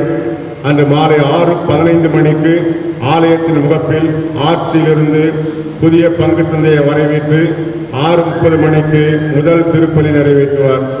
புதிய பங்கு தந்தையை வரவேற்க அனைவரும் 6 மணிக்கு வந்து சிறப்பிக்குமாறு கேட்டுக்கொள்ளப்படுகின்றார்கள். 25/7/2021 வரும் ஞாயிறு ஆண்டின் பொதுக்காலம் 17ஆம் ஞாயிறு. அன்று காலை 6 மணிக்கு முதல் திருப்பலியும் 8 மணிக்கு 2வது திருப்பலியும் நடைபெறும். இந்த 8 மணி திருப்பலியை சிறப்பித்தவர்கள் புனித வின்சென்ட் தே பவுல் சபையினர். வரும் ஞாயிறு 8 மணி திருப்பலியை சிறப்பித்தவர்கள் மரியாயின் சேனையினர். திருமண அறிக்கை. இருதயநகர் பங்கு கரையிருப்பில் வசிக்கும் தகப்பனார் தர்மராஜ், தாயார் சகைமேரி இவர்கள் மகன் அந்தோணி தீபன் ராஜுக்கும், வாடியூர் பங்கு வாடியூர் வசிக்கும் தகப்பனார் ஸ்நாபக அந்தோணி, தாயார் ஜெகதாம்பாள் இவர்கள் மகள் வினோலிபாவுக்கும் திருமணம் நடைபெறவுள்ளது. 3வது கொலை. இம்மணமக்களுக்காக சிறப்பாக ஜெபிப்போம். இத்திருமணத்தில் விக்கிரம்தான் பங்கு தந்தையிடம் தெரிவிக்க வேண்டியது. ஒரு நீண்ட இடைவெளிக்கு பிறகு இன்றைக்கு ஆலயம் நிரம்பி வழிகின்றது. இன்று காலை 6 மணிக்கு ஒரு திருப்பலி நடைபெற்றது. அந்த திருப்பலியில் ஏறக்குறைய 100 பேர் பங்கெடுத்தார்கள். ஆனாலும் நம்முடைய ஆலயம் இப்பொழுது நிரம்பி வழிகின்றது. காலை திருப்பலி வைத்தது நன்றாகி போய்விட்டது. இல்லை என்றால் கூட்டம் இன்னும் கொஞ்சம் அதிகமாகத்தான் இருக்கும். 3ஆம் அலையை நாம் தொடங்கி வைத்ததாக இருக்கக்கூடாது என்பதற்காகத்தான் இந்த ஏற்பாடுகள். ஆயினும் நீங்கள் தருகிற இந்த ஒத்துழைப்பிற்கும் இந்த அன்பிற்கும் நெஞ்சம் நிறை நன்றி. நீண்ட காலமாக நம்முடைய ஆலயம் பூட்டப்பட்டு கிடந்த காரணத்தினால் பல செய்திகள் உங்களுக்கு தெரிவிக்க முடியாமல் போய்விட்டது. மிகவும் குறிப்பாக நம்முடைய ஆலயத்தினுடைய கல்லறை தோட்டம், அந்த கல்லறை தோட்ட பிரச்சனைகள் நடைபெற்று கொண்டிருக்கின்றன. நமக்கு மாநகராட்சியிலிருந்து ஒரு அறிவிப்பு வந்தது. அந்த கல்லறை தோட்டத்தை முறைப்படுத்தி நீங்கள் அனுமதி பெற வேண்டும் என்று நான் ஏற்கனவே குறிப்பிட்டிருக்கிறேன். அதில் அவர்கள் கொடுத்திருக்கிற அந்த கேள்விகளுக்கான பதில்களை நாம் சொல்லிவிட முடியாது. அவ்வளவு கடினமான கேள்விகள். ஆனாலும் வழக்கறிஞர்களின் துணை கொண்டு அந்த கேள்விகளுக்கு பதில்களை அனுப்பி வைத்திருந்தோம். அதற்கு 4 மாதங்கள் கழித்து இந்த வாரத்தில் எனக்கு ஒரு பதில் வந்திருக்கிறது. அந்த நாம் அனுப்பியிருந்த அந்த பதிலானது பக்கத்து மேஜைக்கு அனுப்பப்பட்டிருக்கிறது என்று. அதாவது நாம் சுகாதாரத்துறைக்கு அனுப்பியிருக்கிறோம். அவங்க அதனை செயல்பாட்டு பொறியாளருக்கு அனுப்பியிருக்கிறார்கள். அவர் நேரில் போய் அந்த இடத்தை பார்வையிட்டு நமக்கு அறிக்கை அறிவிப்பு அவர்களுக்கு தருவார். அதைத் தொடர்ந்து அவர்கள் நமக்கு பதில் தருவார்கள் என்பதாக அந்த பதில் இருக்கிறது. மாநகராட்சிக்கு நாம் பதில் தெரிவித்துவிட்ட காரணத்தினால் இடைக்காலத்தில் இறந்த நம்முடைய அன்புக்குரிய சகோதரர் துரைசாமி அவர்களை அங்கே நல்லடக்கம் செய்யும்படியான ஒரு சவால் நேரிட்டது. அதனை நாம் துணிவோடு செய்திருக்கிறோம். இப்பொழுது நம்முடைய இந்த கல்லறை தோட்டம் முற்றிலுமாக தூய்மைப்படுத்தப்பட்டு சுமார் 8,500 ரூபாய் செலவில் தூய்மைப்படுத்தப்பட்டு மிகவும் அழகாக வைக்கப்பட்டிருக்கிறது. உடனடியாக அதில் சில மதில்கள் எழுப்பப்பட வேண்டும். புதிய பங்கு தந்தை வந்தவுடன் இந்த பணிகளை செய்வார் என்று நான் நிச்சயமாக நம்புகின்றேன். ஆகவே இந்த கல்லறைக்கென்று ஒதுக்கி வைக்கப்பட்டிருந்த சில பணம் இருக்கிறது. அது குறித்த அறிவிப்பையும், புதிய கல்லறை தோட்டம் வாங்குவதற்கு குடும்பத்திற்கு ரூபாய் 5,000 வரி என்று நாம் வைத்திருந்தோம். அதை மே மாதத்திற்குள் கட்ட வேண்டும் என்று நாம் சொல்லியிருந்தோம். ஆனால் காலத்தின் கோலம் அது அவ்வாறு செய்ய முடியாமல் போய்விட்டது. பலர் அதற்கான பணத்தை கொடுத்திருக்கிறார்கள். இன்னும் நிறைய பேர் அதற்கான பணத்தை கொடுக்க வேண்டியிருக்கிறது. அந்த வரியானது தனியாக வசூலிக்கப்பட்டு வருகிறது. இந்த 2ஐ பற்றிய அறிவிப்பை, மேலும் நம்முடைய ஆலய பராமரிப்பு பணிகளில் இருக்கக்கூடிய மீத பணப்பத்தை பற்றிய அறிவிப்பை நம்முடைய சகோதரர் பொருளாளர் மரிய தாமஸ் அவர்கள் இப்பொழுது நமக்கு அறிவிப்பார்கள். ஆலய புனரமைப்பிற்காக நேற்று திருமிகு ஸ்டீபன் பியூலா குடும்பம் கொடுத்திருப்பது ரூபாய் 10,000. அந்த புனரமைப்பில் முன் கையிருப்பு 10,592.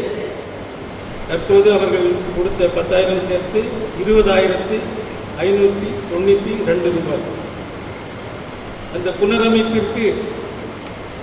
புனரமைப்பின் நேரத்தில் பீடத்தில் படம் வரைய மேடையை போட்டபோது ஆலய சுற்றுச்சுவர் கட்டும்போது உள்ள கம்பை மரிய தாமஸ் 3500க்கு எடுத்து கைவசம் வைத்திருந்து பின் 5000 ரூபாய் கொடுத்து புதிய கம்புகள் வாங்கி அந்த எல்லா கம்பையும் சேர்த்து நாம் அந்த கயிறெல்லாம் சேர்த்து நாம் அமைதி அரசுக்கு கொடுத்திருக்கின்றோம். வேலைகள் முடித்து இப்போது அந்த மேடைக்கு குறிப்பாக நிறையவே கம்பு கொடுத்தவர் திருமிகு ஜான்சன் கான்ட்ராக்டர் அவர்கள். அவருக்கும் நாம் நன்றி சொல்ல கடமைப்பட்டுள்ளோம். பழைய கல்லறை தோட்டத்திற்கான வரவு செலவு தச்சை ஏடிஎம்கே பிரமுகரிடமிருந்து பெற்றது 2,50,000. உடைக்கப்பட்ட கல்லறை சுவரை சரி பண்ண அசனக்குழுவிடமிருந்து பெற்றது 20,000 ரூபாய். உடைந்த பழுதான கல்லறைகள் சரிப்படுத்த 6 பேர் கொடுத்தது 69,900 ரூபாய். இந்த கல்லறை சரி செய்த பிறகு திருமிகு விஜயபாலனிடமிருந்து திரும்பி பெறப்பட்டது ரூபாய் 5,200 ரூபாய். ஆக அந்த மொத்த வரவு 3,45,100. செலவு கல்லறை சரி செய்வதற்கான கிரனைட் கல்லுக்கு முன் தொகையாக கொடுக்கப்பட்டது ரூபாய் 50,000. உடைக்கப்பட்ட அந்த கல்லறை சுவர்கள் சரி செய்ய கொடுக்கப்பட்டது 19,076 ரூபாய். இந்த பழுதான கல்லறைகள் ஒரு 5 பேருக்கு அது கொடுக்கப்பட்டது. திருமிகு விஜயபாலனிடம் கொடுக்கப்பட்டது 50,200 ரூபாய். இந்த கல்லறை விஷயமாக மேதகு ஆயரை பார்க்க சென்றபோது செலவானது ரூபாய் 3,400. சரி செய்யப்படாத கல்லறை ஒன்றுக்கு என்று திருமிகு நிக்கோலாஸுக்கு திருப்பி கொடுக்கப்பட்டது 13,500 ரூபாய். கல்லறை சரி செய்ய கொடுத்த அந்த கிரனைட் கல்லுக்கு மீதியாக கொடுக்கப்பட்டது ரூபாய் 7,369 ரூபாய். அண்மையில் கல்லறை சுத்தம் செய்ய கொடுக்கப்பட்டது ரூபாய் 8,200 ரூபாய். ஆக பழைய கல்லறை வகைக்கு ஆன மொத்த செலவு 1,51,745 ரூபாய். மீதி இருப்பது 1,93,355 ரூபாய். புதிய கல்லறை தோட்டம் வாங்க பிரிந்துள்ள பணம் ரூபாய் 5,000 வீதம் ஒரே தவணையாக குடும்ப வரியாக கொடுத்துள்ளவர்கள் லாரன்ஸ், பரிமளம் 22 பேர் 5,000 வீதம் கொடுத்துள்ளார்கள். மரிய தாமஸ் வரி நன்கொடையாக 30,000, மரியதாஸ் முதல் தவணையாக 2,000 மட்டும். ஆக மொத்தம் வந்துள்ளது 1,42,000 ரூபாய். நன்றி. கல்லறை தோட்டத்திற்கான பணம் இங்கே பத்திரமாக வைக்கப்படுகிறது. அந்த கல்லறை தோட்ட பராமரிப்பிற்காகவும் உடனடியாக அங்கே கட்டப்பட வேண்டிய மதில் சுவர்களுக்காகவும் அந்த பணம் வங்கியில் பத்திரமாக வைக்கப்படும். புதிய பங்கு தந்தை வந்தவுடனே அந்த பணத்தை அவர் எடுத்து செலவழிப்பார். புதிய கல்லறை தோட்டம் வாங்குவதற்காக சேகரிக்கப்படுகின்ற பணம் இன்னும் சேகரிக்கப்பட வேண்டும். 22, 23 குடும்பங்கள் தான் கொடுத்திருக்கின்றன. 380க்கும் அதிகமான வரிகள் இருக்கின்றன. இன்னும் பல குடும்பங்களிலே திருமணமாகி போன ஆண்கள் தனியாக குடும்ப கார்டு போடவில்லை. அவை எல்லாம் போடுவோமே என்றால் நிச்சயமாக 400-ஐ தாண்டி அவை அமையும். அப்பொழுது அந்த வீட்டிற்கு 5,000 ரூபாய் வரி வீதம் வசூலிக்கப்பட்டு புதிய கல்லறை தோட்டம் வாங்குவதற்கான முயற்சிகளை நீங்கள் அப்பொழுது மேற்கொள்வீர்கள். இந்த பணமும் வங்கி கணக்கில் பத்திரப்படுத்தப்பட்டு நம்முடைய பங்கு தந்தை அவர்களும் இன்னொரு பொதுநிலையிலும் இணைந்து கையெழுத்து போட்டு எடுத்து செலவழிக்கிற வண்ணம் அவை பாதுகாக்கப்படும் என்பதை தெரிவித்துக் கொள்கிறேன். ஆலய பராமரிப்பு புனரமைப்பு பணிகள் நடைபெற்றன. சுமார் 9,5 லட்சம் ரூபாய் செலவில் இந்த பணிகளை நாம் செய்திருக்கிறோம். இன்னும் செய்ய வேண்டிய பணிகள் ஏராளம் இருக்கின்றன. படிகள் கட்டப்பட வேண்டும். நம்முடைய மாடியில் இருக்கின்ற அறைகள், தரைத்தளம் இவை சரி செய்யப்படுதல் வேண்டும். நம்முடைய தண்ணீர் டேங்க் அது கீழே தண்ணீரை உறிஞ்சு கொண்டே இருக்கிறது, அது சரி செய்யப்பட வேண்டும். இங்கே மதில் சுவர் கட்டி எழுப்பப்படுதல் வேண்டும். இன்ஜினியர் சொல்கிறார், அங்கே வரைக்கும் உடைஞ்சு தான் கிடக்கிறது, தொட்டா விழுந்துடும், அங்கே வரைக்கும் நாம் சரி செய்ய வேண்டும் என்று சொல்கிறார். அதற்கு நிறைய பணம் ஆகும், அதை சரி செய்யப்பட வேண்டும். ஏற்கனவே வாக்குறுதி கொடுத்தவர்கள் 3.25 லட்சம் ரூபாய் தர வேண்டி இருக்கிறது. அவர்களில் சிலர் ஒரு காசு கூட கொடுக்காமல் இருக்கிறார்கள், ஆனால் நிறைய பேசிக் கொண்டிருக்கிறார்கள் என்பதை நான் நன்றாக அறிகிறேன். ஆகவே நீங்கள் அதற்குரிய பேசிய பணத்தை கொடுப்பீர்கள் என்றால் அந்த பணிகளானது தொடர்ந்து நடைபெறும். அந்த பணிகளும் தனியாக ஒரு கணக்கில் வைக்கப்பட்டு பங்கு தந்தையிடம் கொடுக்கப்படும் என்பதனை நான் தெரிவித்துக் கொள்கிறேன். தச்சநல்லூரில் ஆலயம் கட்ட வேண்டும் என்கிற முனைப்பை காண்பித்தோம். ஒரு மதில் சுவரை மாத்திரம் அங்கே கட்டி எழுப்ப முடிந்தது. அதை மறைமாவட்டம் நமக்கு கட்டி கொடுத்தது. தச்சநல்லூரின் மக்களுடைய பேராதரவுடனும் நண்பர்களுடைய ஆதரவுடனும் சுமார் 5 லட்சம் ரூபாய் சேகரிக்கப்பட்டு அது அங்குள்ள பொதுநிலையினர் மற்றும் பங்கு தந்தையினுடைய கண்காணிப்புக்கு கீழே அங்குள்ள அஞ்சல் துறையில் அது சேமிக்கப்பட்டிருக்கிறது என்பதை உங்களுக்கு தெரிவிக்க ஆசைப்படுகிறேன். பிரான்குளத்திலே ஒரு சிற்றாலயம் கட்ட வேண்டும் என்கிற முனைப்பை காட்டினோம். அதில் கொஞ்சம் பணம் சேர்ந்தது. பிறகு அது கொஞ்சம் பணம் செலவழிந்தது. எல்லாம் போக இப்பொழுது 1,49,829 ரூபாய் அதில் மீதம் இருக்கிறது. அதனை ரவுண்டாக 1,50,000 ரூபாயாக அது வங்கிக் கணக்கில் சேகரிக்கப்படும். அது அந்த ஆலயம் கட்டப்படுவதற்கு வழங்கப்படும் என்பதனை நான் இந்த இடத்தில் தெரிவிக்க கடமைப்பட்டிருக்கிறேன். நான் வந்த பிற்பாடு ஏற்கனவே அடித்தளமிடப்பட்டிருந்த அமைதியின் அரசி சிதம்பர நகர் ஆலயமானது தொடர்ந்து முனைப்பு எடுக்கப்பட்டு அது கட்டி முடிக்கப்பட்டது. அது கட்டி முடிக்கப்பட்டதற்கு நம்முடைய மறைமாவட்டத்திலிருந்து எந்த உதவியும் தரவில்லை. அவர்கள் எந்த ஒரு பண உதவியும் அதற்கு நமக்கு தரவே இல்லை. முழுமையாக நம்முடைய பங்கு மக்களுடைய பேராதரவுடனும் மரியன்னை பக்தர்களுடைய ஆதரவுடனும் என்னுடைய நண்பர்கள், என்னுடைய சொந்த பந்தங்களுடைய ஆதரவுடனும் முழுமையாக அந்த ஆலயம் கட்டிப்பிடிக்கப்பட்டது. ஏறக்குறைய 55 லட்சம் ரூபாய் அதற்கு செலவழிந்திருக்கிறது. அதில் இன்னும் கொஞ்சம் கடன் பாக்கிகள் இருக்கின்றன. நான் அவற்றை கடந்த வாரம் அங்கு நடைபெற்ற திருப்பலியிலே சொல்லிவிட்டேன். அதில் மிகவும் குறிப்பாக அந்த கான்ட்ராக்டருக்கு மதில் சுவர் கட்டியதற்கான கூலி கொடுக்கப்படுதல் வேண்டும். அந்த கணக்கு முடிக்கப்படாமல் அப்படியே இருக்கிறது, அதனை பார்த்து கொள்ளுதல் வேண்டும். அதிலே மற்ற எல்லாருக்குமான கடன்கள் தீர்க்கப்பட்டன. அதில் எனக்கான கடன் 3,86,000 ரூபாய். அதனை அந்த ஆலயத்திற்கு மரியன்னைக்கு நான் நன்கொடையாக கொடுப்பதாக சொல்லி அந்த கணக்கை அப்படியே முடித்து விட்டேன். ஆக ஏறக்குறைய ஒரு 10 லட்சம் ரூபாய்கள் இங்கே சேமிக்கப்பட்டு அவை பல்வேறு கணக்குகளிலே வைக்கப்பட்டு இங்கே கொடுக்கப்படுகின்றன. இதை எதற்காக நான் சொல்கிறேன் என்றால், நான் இந்த ஆலயத்திற்கு வருகிற பொழுது என்னுடைய கையிலே எந்த ஒரு பைசாவும் தரவே இல்லை. அன்று திருப்பலியில் எடுத்த ஒரு காணிக்கை மாத்திரம்தான் இடத்தில் கொடுத்தார்கள். அதை வைத்துக்கொண்டு இந்த பணிகளை எல்லாம் நாம் செய்திருக்கிறோம். சில நாட்களுக்கு முன்பாக நம்முடைய அந்தோனியார் கெபியில் இருந்த உண்டியலானது சில விஷமிகளால் உடைக்கப்பட்டு அது அப்படியே தூக்கி எடுத்துக்கொண்டு போகப்பட்டிருக்கிறது. அப்பொழுதுதான் பார்க்கிறோம், அது மிகவும் பலவீனமாக வைக்கப்பட்டிருக்கிறது. அந்த உண்டியலை கீழே தரையில் சேர்த்து வைத்திருக்க வேண்டும், அவ்வாறு அவர்கள் வைக்கவில்லை. சும்மா காலினால் உதவினால் உடைந்து விடுகிற அப்பொழுது அந்த உண்டியல் வைக்கப்பட்டிருந்தது. அதனுடைய ஒரு தனித்தன்மை. ஆகவே அதை மிகவும் கவனித்த சில விஷமிகள் அதனை எடுத்துக்கொண்டு போய்விட்டார்கள். கடந்த 3ஆம் தேதி தான் அந்த உண்டியலில் உள்ள பணமானது எடுத்து எண்ணப்பட்டது. ஆகவே அதில் மிக அதிகமாக பணம் இருக்க வாய்ப்பில்லை. என்னுடைய கணிப்பின்படி சுமார் 3000 பணம் அதில் இருந்திருக்கலாம். ஏனென்றால் கடந்த செவ்வாய்க்கிழமை கடைசி செவ்வாய், ஒருவேளை அந்த கடைசி செவ்வாயிலே கூட கொஞ்சம் காணிக்கைகள் விழுந்திருந்தால் அதிகபட்சமாக அதில் 5000 ரூபாய் இருந்திருக்கலாம். ஆனால் இதனை காவல் நிலையத்திலே நாங்கள் சென்று தெரிவித்த பொழுது அவர்கள் இவ்வாறு 5000 ரூபாய் 3000 ரூபாய்க்கெல்லாம் கணக்கெழுத முடியாது என்று சொல்லி அவர்கள் அதனை நிராகரித்து விட்டார்கள். நான் காவல்துறைக்கு நம்முடைய முதன்மை கூறு அவர்களுடைய அனுமதி பெற்று என் கைப்பட நான் ஒரு வழக்கை எழுதி கொடுத்தேன்.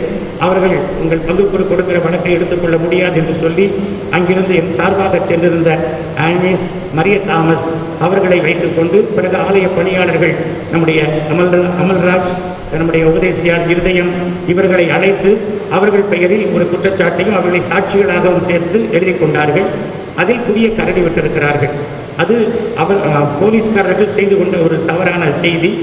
ஆலயத்தின் நிர்வாகி என்றும் ஆலயத்தின் செயலாளர் என்றும் பல்வேறு வார்த்தைகளை அவர்கள் பயன்படுத்தி இருக்கிறார்கள். அதில் நாம் சொன்ன வார்த்தையும் கிடையாது. இந்த ஆலயத்தில் உண்டியலில் வெறும் 200 ரூபாய் தான் இருந்தது, 500 ரூபாய் தான் இருந்தது என்றவர்கள் போட்டிருப்பது மிகுந்த வருத்தத்திற்குரிய ஒன்று. ஆனாலும் நாம் கிரைம் பிரான்ச்சில் அதை இன்ஃபார்ம் பண்ணியிருக்கிறோம். எஃப்ஐஆர் அதற்கு பதிவாகி இருக்கிறது. அதனை கண்டுபிடித்து தருவதாக சொல்லியிருக்கிறார்கள். சங்கர் நகரில் நடந்த கொள்ளையிலே எதுவும் கண்டுபிடிக்கப்படவில்லை. அதை போல கடந்த வாரத்தில் சங்கரன் கோவிலில் 3 உண்டியல்கள் உடைக்கப்பட்டிருக்கின்றன. இதை போல ஒரு உண்டியல் எடுத்து போய் செல்லப்பட்டிருக்கிறது, 2 உண்டியல்கள் உடைக்கப்பட்டு பணம் திருடப்பட்டிருக்கிறது. அதற்கும் இதுவரை இந்த தகவலும் இல்லை.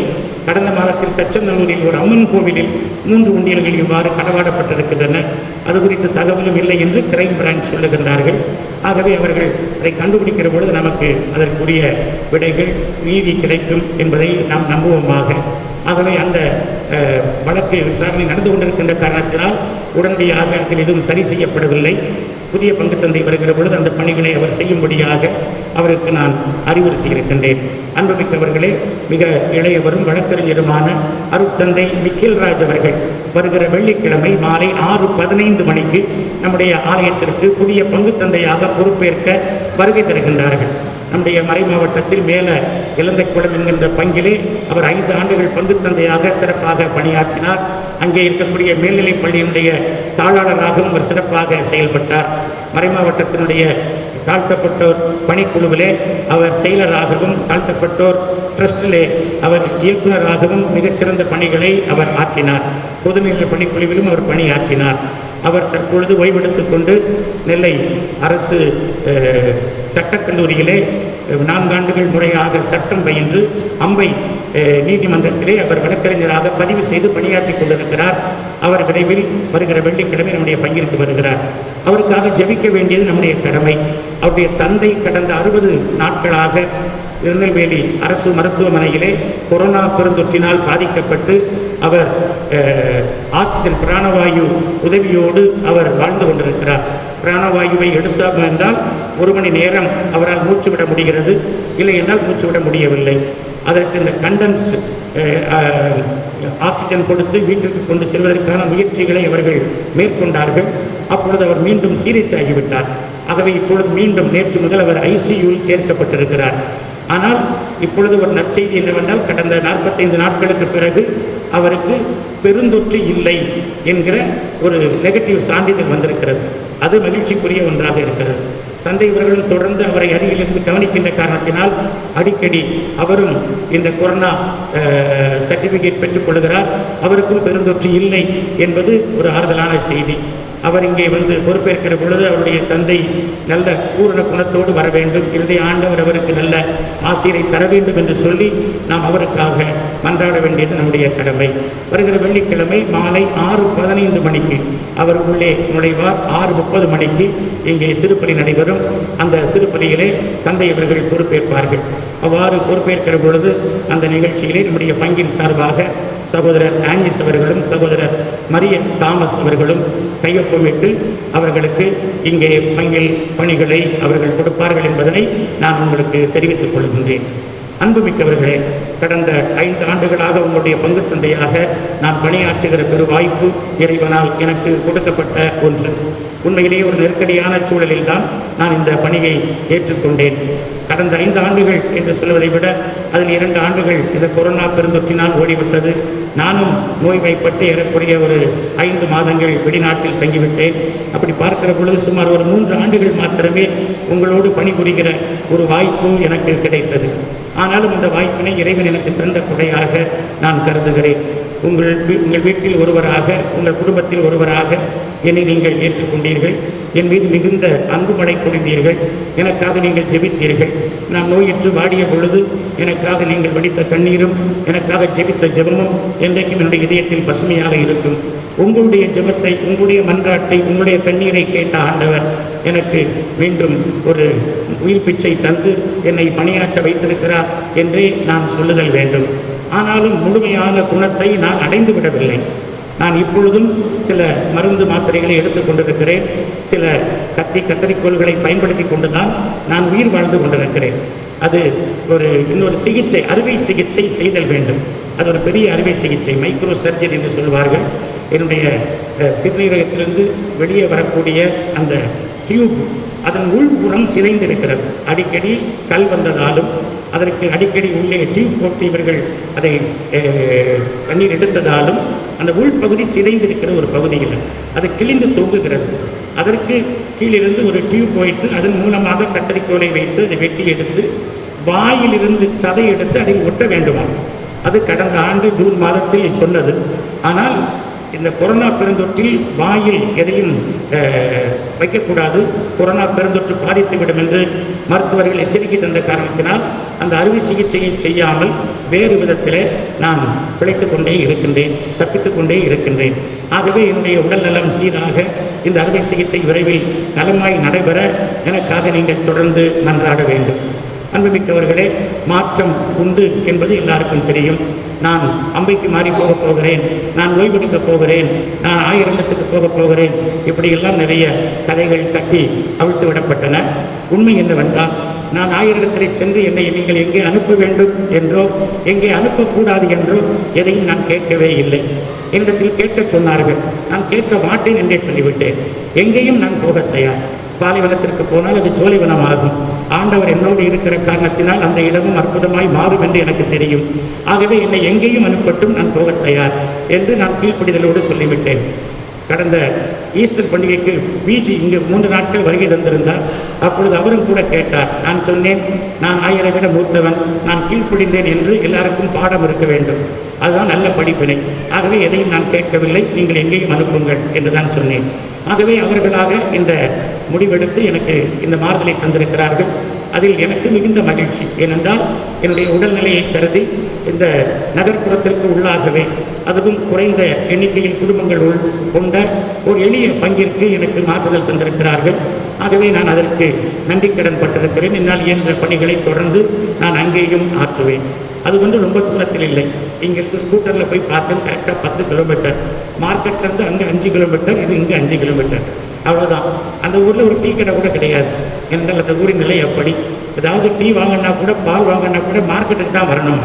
ஆகவே எல்லாவற்றுக்கும் மார்க்கெட்டுக்கு வந்து போகக்கூடிய ஒரு நிலை. இன்னொரு 5 கிலோமீட்டர் இங்கே. நம்முடைய பங்கினுடைய கிளை கிராமம் ரஸ்தா வரை போகிறது. அது 15-17 கிலோமீட்டர் இருக்கிறது. ஆக நம்முடைய பங்கின் தூரத்தை விட பக்கத்தில் தான் இந்த கிராமம் இருக்கிறது. நீங்கள் புளியம்பட்டிக்கு செல்கிற பொழுது எப்பொழுதும் அங்கே வரலாம். இயேசுனுடைய இதய கதவுகள் மட்டுமல்ல, இங்கு பணியாற்றிய உங்கள் பணியாளர் சோமிக்ஸுடைய இதய கதவுகளும் அங்கே திறந்திருக்கும். ஆகவே எப்பொழுதும் நீங்கள் அங்கே வந்து என்னை நீங்கள் பார்க்கலாம் என்று மிகுந்த அன்போடு நான் உங்களுக்கு தெரிவித்துக் கொள்ள கடமைப்பட்டிருக்கிறேன். அன்புமிக்கவர்களே, இந்த 5 ஆண்டு காலத்தில் எனக்கு பேருதவி புரிந்தவர்கள் நீங்கள். ஆகவே உங்கள் அனைவருக்கும் நான் நன்றி சொல்ல கடமைப்பட்டிருக்கிறேன். இந்த காலத்தில் நாம் பல வகையான பணிகளை ஆற்றினோம். நம்முடைய ஆலயத்திற்கு ஒரு கொடிமரம், ஆலயத்திலே புதிய சிலுவை பாதை ஸ்தலங்கள், ஆலயத்தில் தேவையான புதிய திருப்பலி உடைகள், திருப்பலி பாத்திரங்கள், அதற்கு ஏறக்குறைய 1 லட்சம் ரூபாய் செலவில் தங்க முலாம் பூசினோம். ஆலயத்திற்கு புதிய ஒலிபெருக்கிகளை நாம் நிறுவினோம். 2 மிக்சர், புதிய ஆம்பிளிஃபையர், புதிய மைக்ஸு, ஒரு 6 ஸ்பீக்கர்ஸ், இவையெல்லாம் நிறுவினோம். மற்றும் பாடல்கள், வசனங்கள் ஒளிபரப்பதற்காக தானியங்கி ஒரு ஒலிபெருக்கியை நாம் அங்கே ஏற்பாடு செய்தோம். சிதம்பர நகரில் ஆலயம் முழுமையாக கட்டியெழுப்பப்பட்டு ஆலயத்திற்கு மதில் சுவர்கள், ஆலயத்தை சுற்றி தரைத்தளங்கள் இவையெல்லாம் அமைக்கப்பட்டு ஆலயத்திற்கு தேவையான அனைத்து வசதிகளும் செய்யப்பட்டு அந்த ஆலயம் மிகவும் அழகாக நம்முடைய பேராயர் அவர்களால் அது அருள் பொழிவு செய்யப்பட்டது. அது ஒரு பொன்னான நிகழ்வு, இதயத்தில் பசுமையான நிகழ்வு. அது ஒரு திருத்தலமாக இன்னும் வளரும் என்பது என்னுடைய நம்பிக்கை. அருகங்குளத்தில் ஒரு கொடிமரம், ஒரு தரைத்தளம், அந்தோணியார் கிவி இவற்றை அமைத்தோம். கரையிருப்பிற்கு நிறைய செய்ய முடியாமல் போய்விட்டது. அங்கே ஒரு மண்டபத்தின் கூரை மாத்திரமே அமைத்தோம். மண்டபத்திற்கு தரை போட வேண்டும், எதிர்த்தால் ஒரு சமூக கூடம் கட்ட வேண்டும் என்பது அவர்களுடைய நீண்ட விருப்பம். வரக்கூடிய காலத்தில் அது நடைபெறும் என்று நான் நம்புகின்றேன். மாதா தொலைக்காட்சியில் நம்முடைய குழந்தைகள் தோன்றினார்கள். நம்முடைய ஆலய பணிகள் எல்லாம் அங்கு நிறைவேறின. தவக்காலத்தில் சிறப்பான பயணங்களை நாம் மேற்கொண்டோம். கிறிஸ்துமஸ் விழாக்களை கொண்டாடினோம், பரிசுகள் வழங்கி மகிழ்ந்தோம். நம்முடைய ஆலயத்தில் விழாக்கள் என்றால் ஏதோ ஒரு சில நாட்கள் என்று அல்ல, 10 நாட்களும் நாம் விழாக்களை கொண்டாடினோம். கூடுதலாக 2 சப்பரங்கள் இவற்றை நாம் எடுத்தோம்.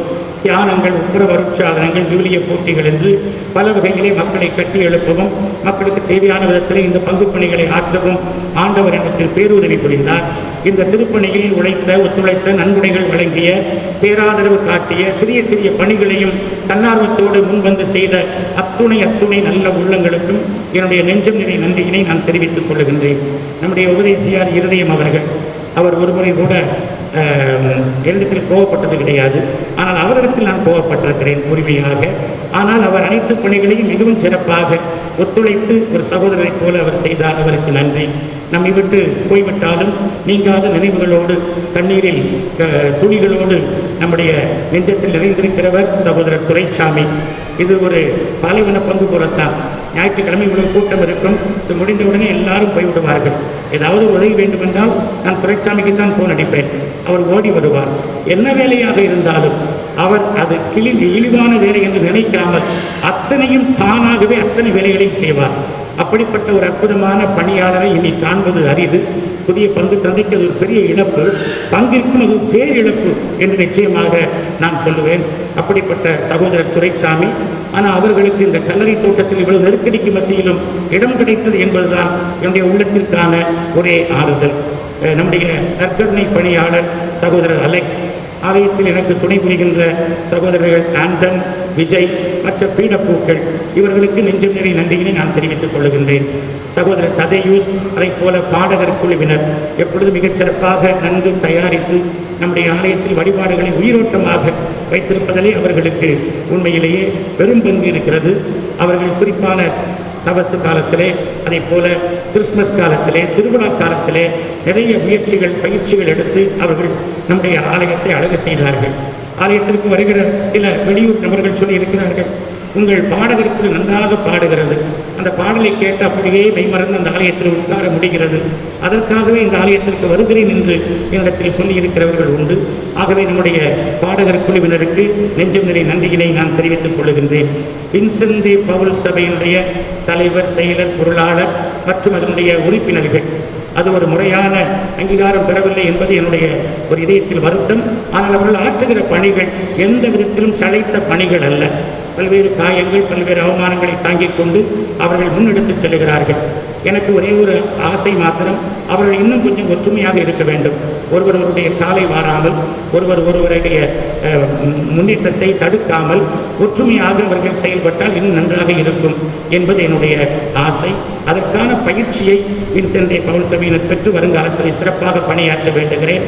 ஆனால் கடந்த 5 ஆண்டுகளில் அவர்கள் ஆற்றியிருக்கிற ஏழைகளுக்கான பணிகள், இறந்த வீடுகளுக்கு அவர்கள் ஆற்றியிருக்கிற பணிகள், நம்முடைய ஆலய விழாக்களிலே அவர்கள் ஆற்றியிருக்கிற பணிகள் அளப்பரியது. ஆகவே அத்துணை வின்சென்ட் பவுல் சபை உறுப்பினர்களுக்கும் என்னுடைய நெஞ்சம் நிறை நன்றியினை நான் தெரிவித்துக் கொள்கிறேன்.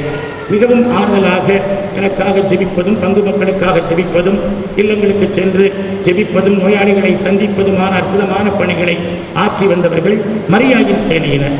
மரியாயின் சேனையினருக்கு என்னுடைய நெஞ்சம் நிறை நன்றியினை தெரிவித்துக் கொள்கிறேன். மேலும் இளைஞர்கள், இளம் பெண்கள் நம்முடைய பங்கிலே மிகவும் துடிப்பாக எப்பொழுதும் செயல்படுகிறவர்கள். சிறப்பான நாட்களில் அவர்களுக்கான பொறுப்புகளை கொடுக்கிற பொழுது ஒன்று கூடி வந்து அந்த பணிகளை அவர்கள் தோளெடுத்து செய்தார்கள். இந்த ஆலயத்தினுடைய அடுத்த தலைமுறை நாங்கள் தான் என்பதனை அவர்கள் பல இடங்களிலே நிரூபித்திருக்கிறார்கள். விழாக்களில் அவருடைய பங்களிப்பு மகத்தானது. நம்முடைய பங்கின் இளைஞர்கள், இளவர்கள் எப்பொழுதும் என்னுடைய இதயத்திலே இடம் பிடித்தவர்கள். அவர்களுக்கு நெஞ்சம் நிறை நன்றி. மிகவும் குறிப்பாக நான் வந்த பிறகு இங்கே மறைக்கல்வி முறையாக நடத்தப்பட்டது.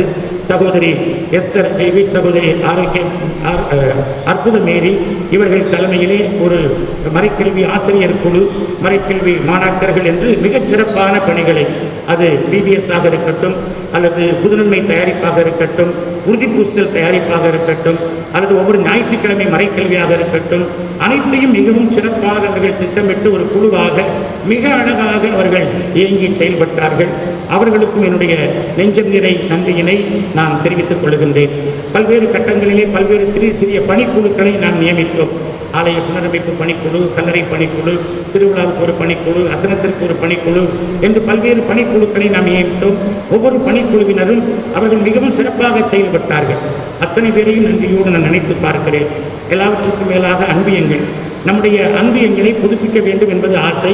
ஆகவே தான் வேதியர் சகோதரர் சுந்தர் அவர்களை வரவழைத்து அலெக்ஸ், மரிய தாமஸ் இவர்களின் பெருந்துணை கொண்டு, மேலும் நம்முடைய சகோதரர் சேவியர் அவர்களை உதவியாக வைத்துக்கொண்டு இந்த காடுகளை எல்லாம் புதுப்பிக்க முனைந்தோம். ஆனால் இந்த பெருந்தொற்று நமக்கு பெரிய இடையூறாக அமைந்துவிட்டது. அதற்கான தயாரிப்பு பணிகள் எல்லாம் முடிந்திருக்கின்றன.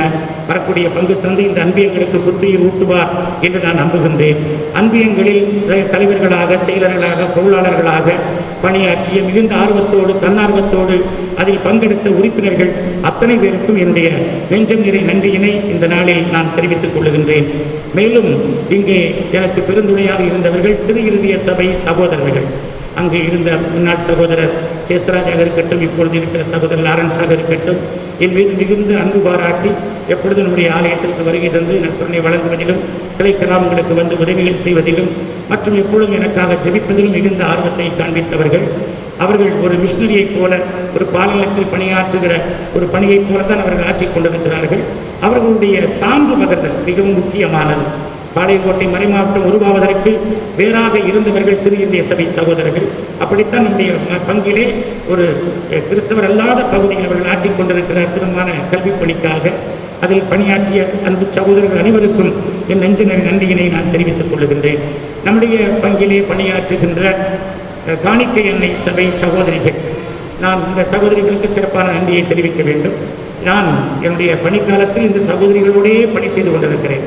நான் சென்னை பூந்தமல்லி விவிலிய நிலையத்திலே பணியாற்றிய பொழுதும் 6 ஆண்டுகள் இந்த பிரசன்டேஷன் சிஸ்டர்ஸ் தான் என்னோட பணி செய்தார்கள். இங்கேயும் அவர்கள் தான். நான் போகிற இடத்திலும் அவர்கள் தான். நான் இசை பயின்ற பொழுதும் இந்த சகோதரி தான் என்னோடு இசை பயின்றார்கள். அவர்கள் தான் இந்த சபையினுடைய தலைவியாகவும் வந்தார்கள். ஆகவே இந்த பிரசன்டேஷன் சிஸ்டர்ஸோடு இணைந்து பணியாற்றுகிற ஒரு வாய்ப்பு எனக்கு கிடைத்திருக்கிறது. அன்பு சகோதரிகள் அனைவருக்கும் சிறப்பான நெஞ்சம் நிறை நன்றியை தெரிவித்துக் கொள்கிறேன். நமக்கு அருகாமையில் சரணாலயம் இருப்பது இறைவன் நமக்கு தந்த ஒரு பெரிய கொடை. அதில் மிகச்சிறந்த இளமை துடிப்போடு அருட்தந்தை ஜெயபாலன் அவர்கள் எனக்கு கிடைத்த ஒரு பெரிய வரம் என்றே நான் சொல்லுதல் வேண்டும்.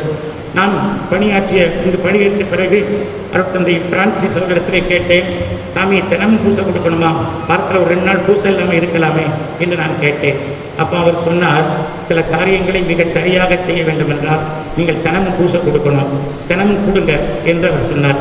முடியவில்லை என்றால் சொல்லிக் கொள்ளலாம் என்று நான் தினமும் திருப்பலி உண்டு என்று வந்தவுடனே அறிவித்தேன். இன்று வரை ஒரு திருப்பலியும் நான் நிற்கவே இல்லை. குருக்கள் தியானத்திற்கு நான் சென்ற பொழுது, மற்றபடி நாம் நடைபயணம் போன பொழுதுதான் திருப்பலி நின்றிருக்கிறது. இந்த கொரோனா பெருந்தொற்று காலத்திலே திருப்பலி நின்றிருக்கிறது. மற்றபடி ஒரு நாள் கூட திருப்பலி இங்கே நிற்கவே இல்லை. அதற்கு எனக்கு பெருந்துணை புரிந்தவர் அருட்தந்தை ஜெயபாலன் அவர்கள். அவர்கள் அருகில் இருக்கிறார். திருப்பலிக்கு அவரை கேட்டால் மாட்டேன் என்று சொல்ல மாட்டார்.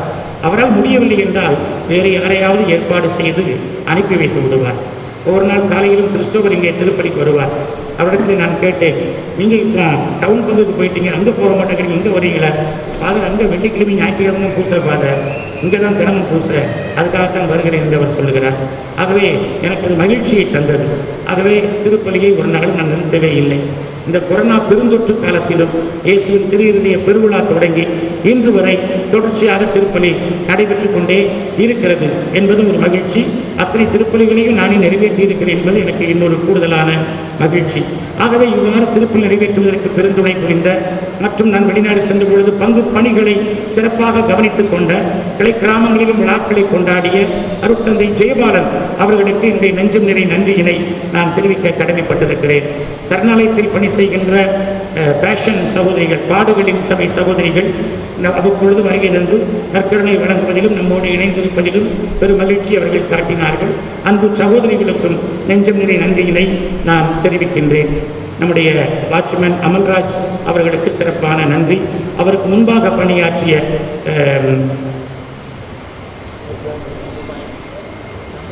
தங்கப்பாண்டியன் அவர்களுக்கு நெஞ்சம் நிறை நன்றி.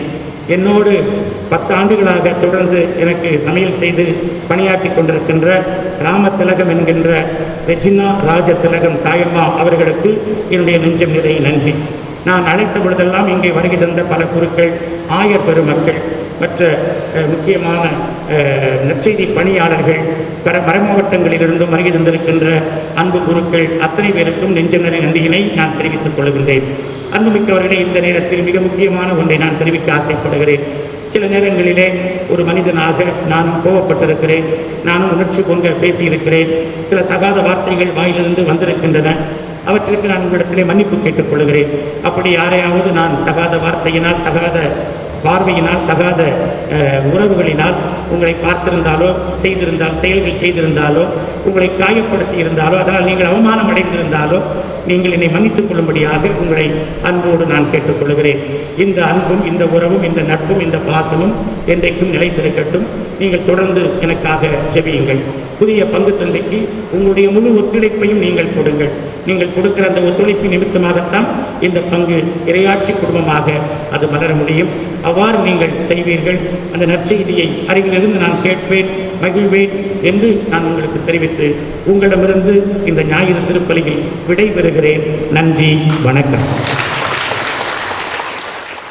நம்முடைய பங்குக்கு வின்சென்ட் பவுல் சபை தொடங்கி வைத்தார்கள். அது இன்னும் தொடர்ந்து நடைபெற்றுக் கொண்டிருக்கிறது. அதன் சார்பாக எங்களுடைய உறுப்பினர் அந்தோணி ஆரோக்கியசாமி அவர்கள் 7/7/2021 அன்று அந்த வெள்ளி விழா, திருமண வெள்ளி விழாவை கொண்டாடினார்கள். அவை எங்களுடைய உறுப்பினருக்கு தந்தையின் கையால் அந்த தம்பதிகளுக்கு இந்த பொன்னாடையை போர்த்தி இந்த பணத்தை கொடுக்கும்படி அன்புடன் கேட்டுக்கொள்கிறேன்.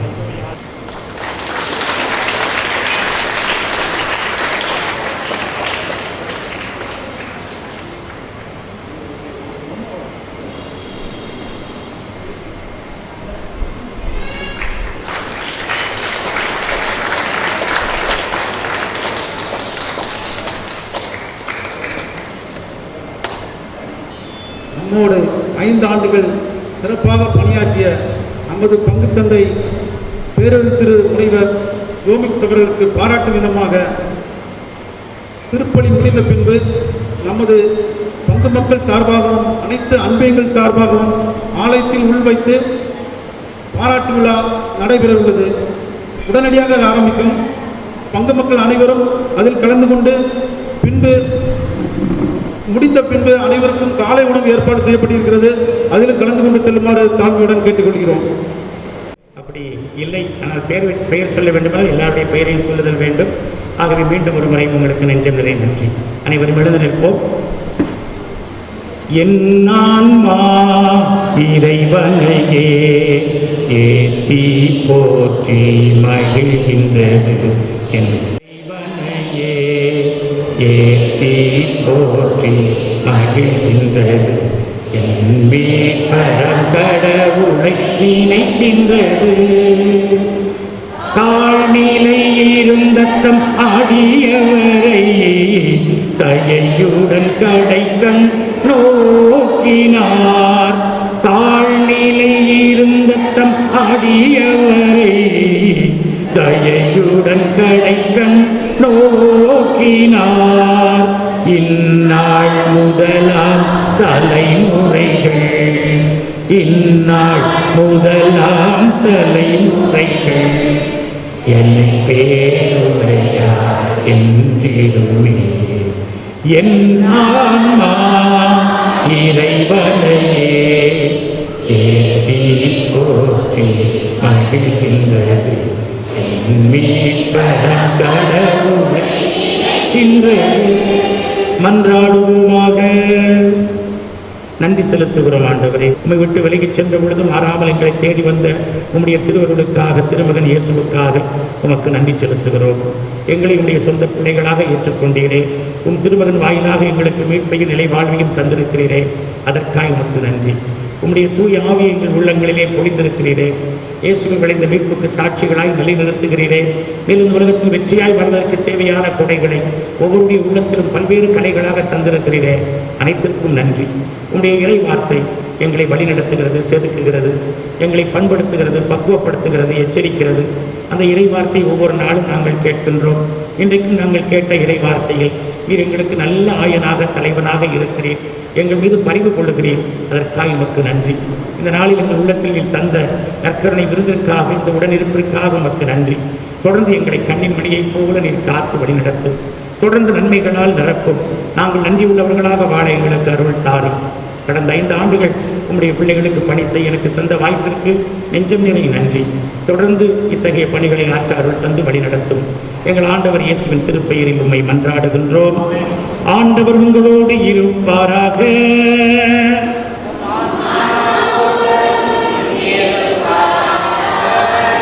சிறப்பு ஆசீர் பெற தலை வணங்கி வேண்டுவோம். ஆண்டவர் உங்களுக்கு ஆசி வழங்கி உங்களை காப்பாராக. ஆண்டவர் தமது திருமுகத்தை உங்கள் மேல் ஒளிரச் செய்து உங்களுக்கு இரக்கம் காட்டுவாராக. ஆண்டவர் தமது திருமுகத்தை உங்கள் பக்கம் திருப்பி உங்களுக்கு தம் அமைதியை பொழிந்தருள்வாராக. எல்லாம் வல்ல இறைவன் தந்தை மகன் தூயாவியார் உங்களுக்கு ஆசி வழங்குவாராக. அன்பில் வாழுவோம். திருப்பலி நிறைவேறிற்று.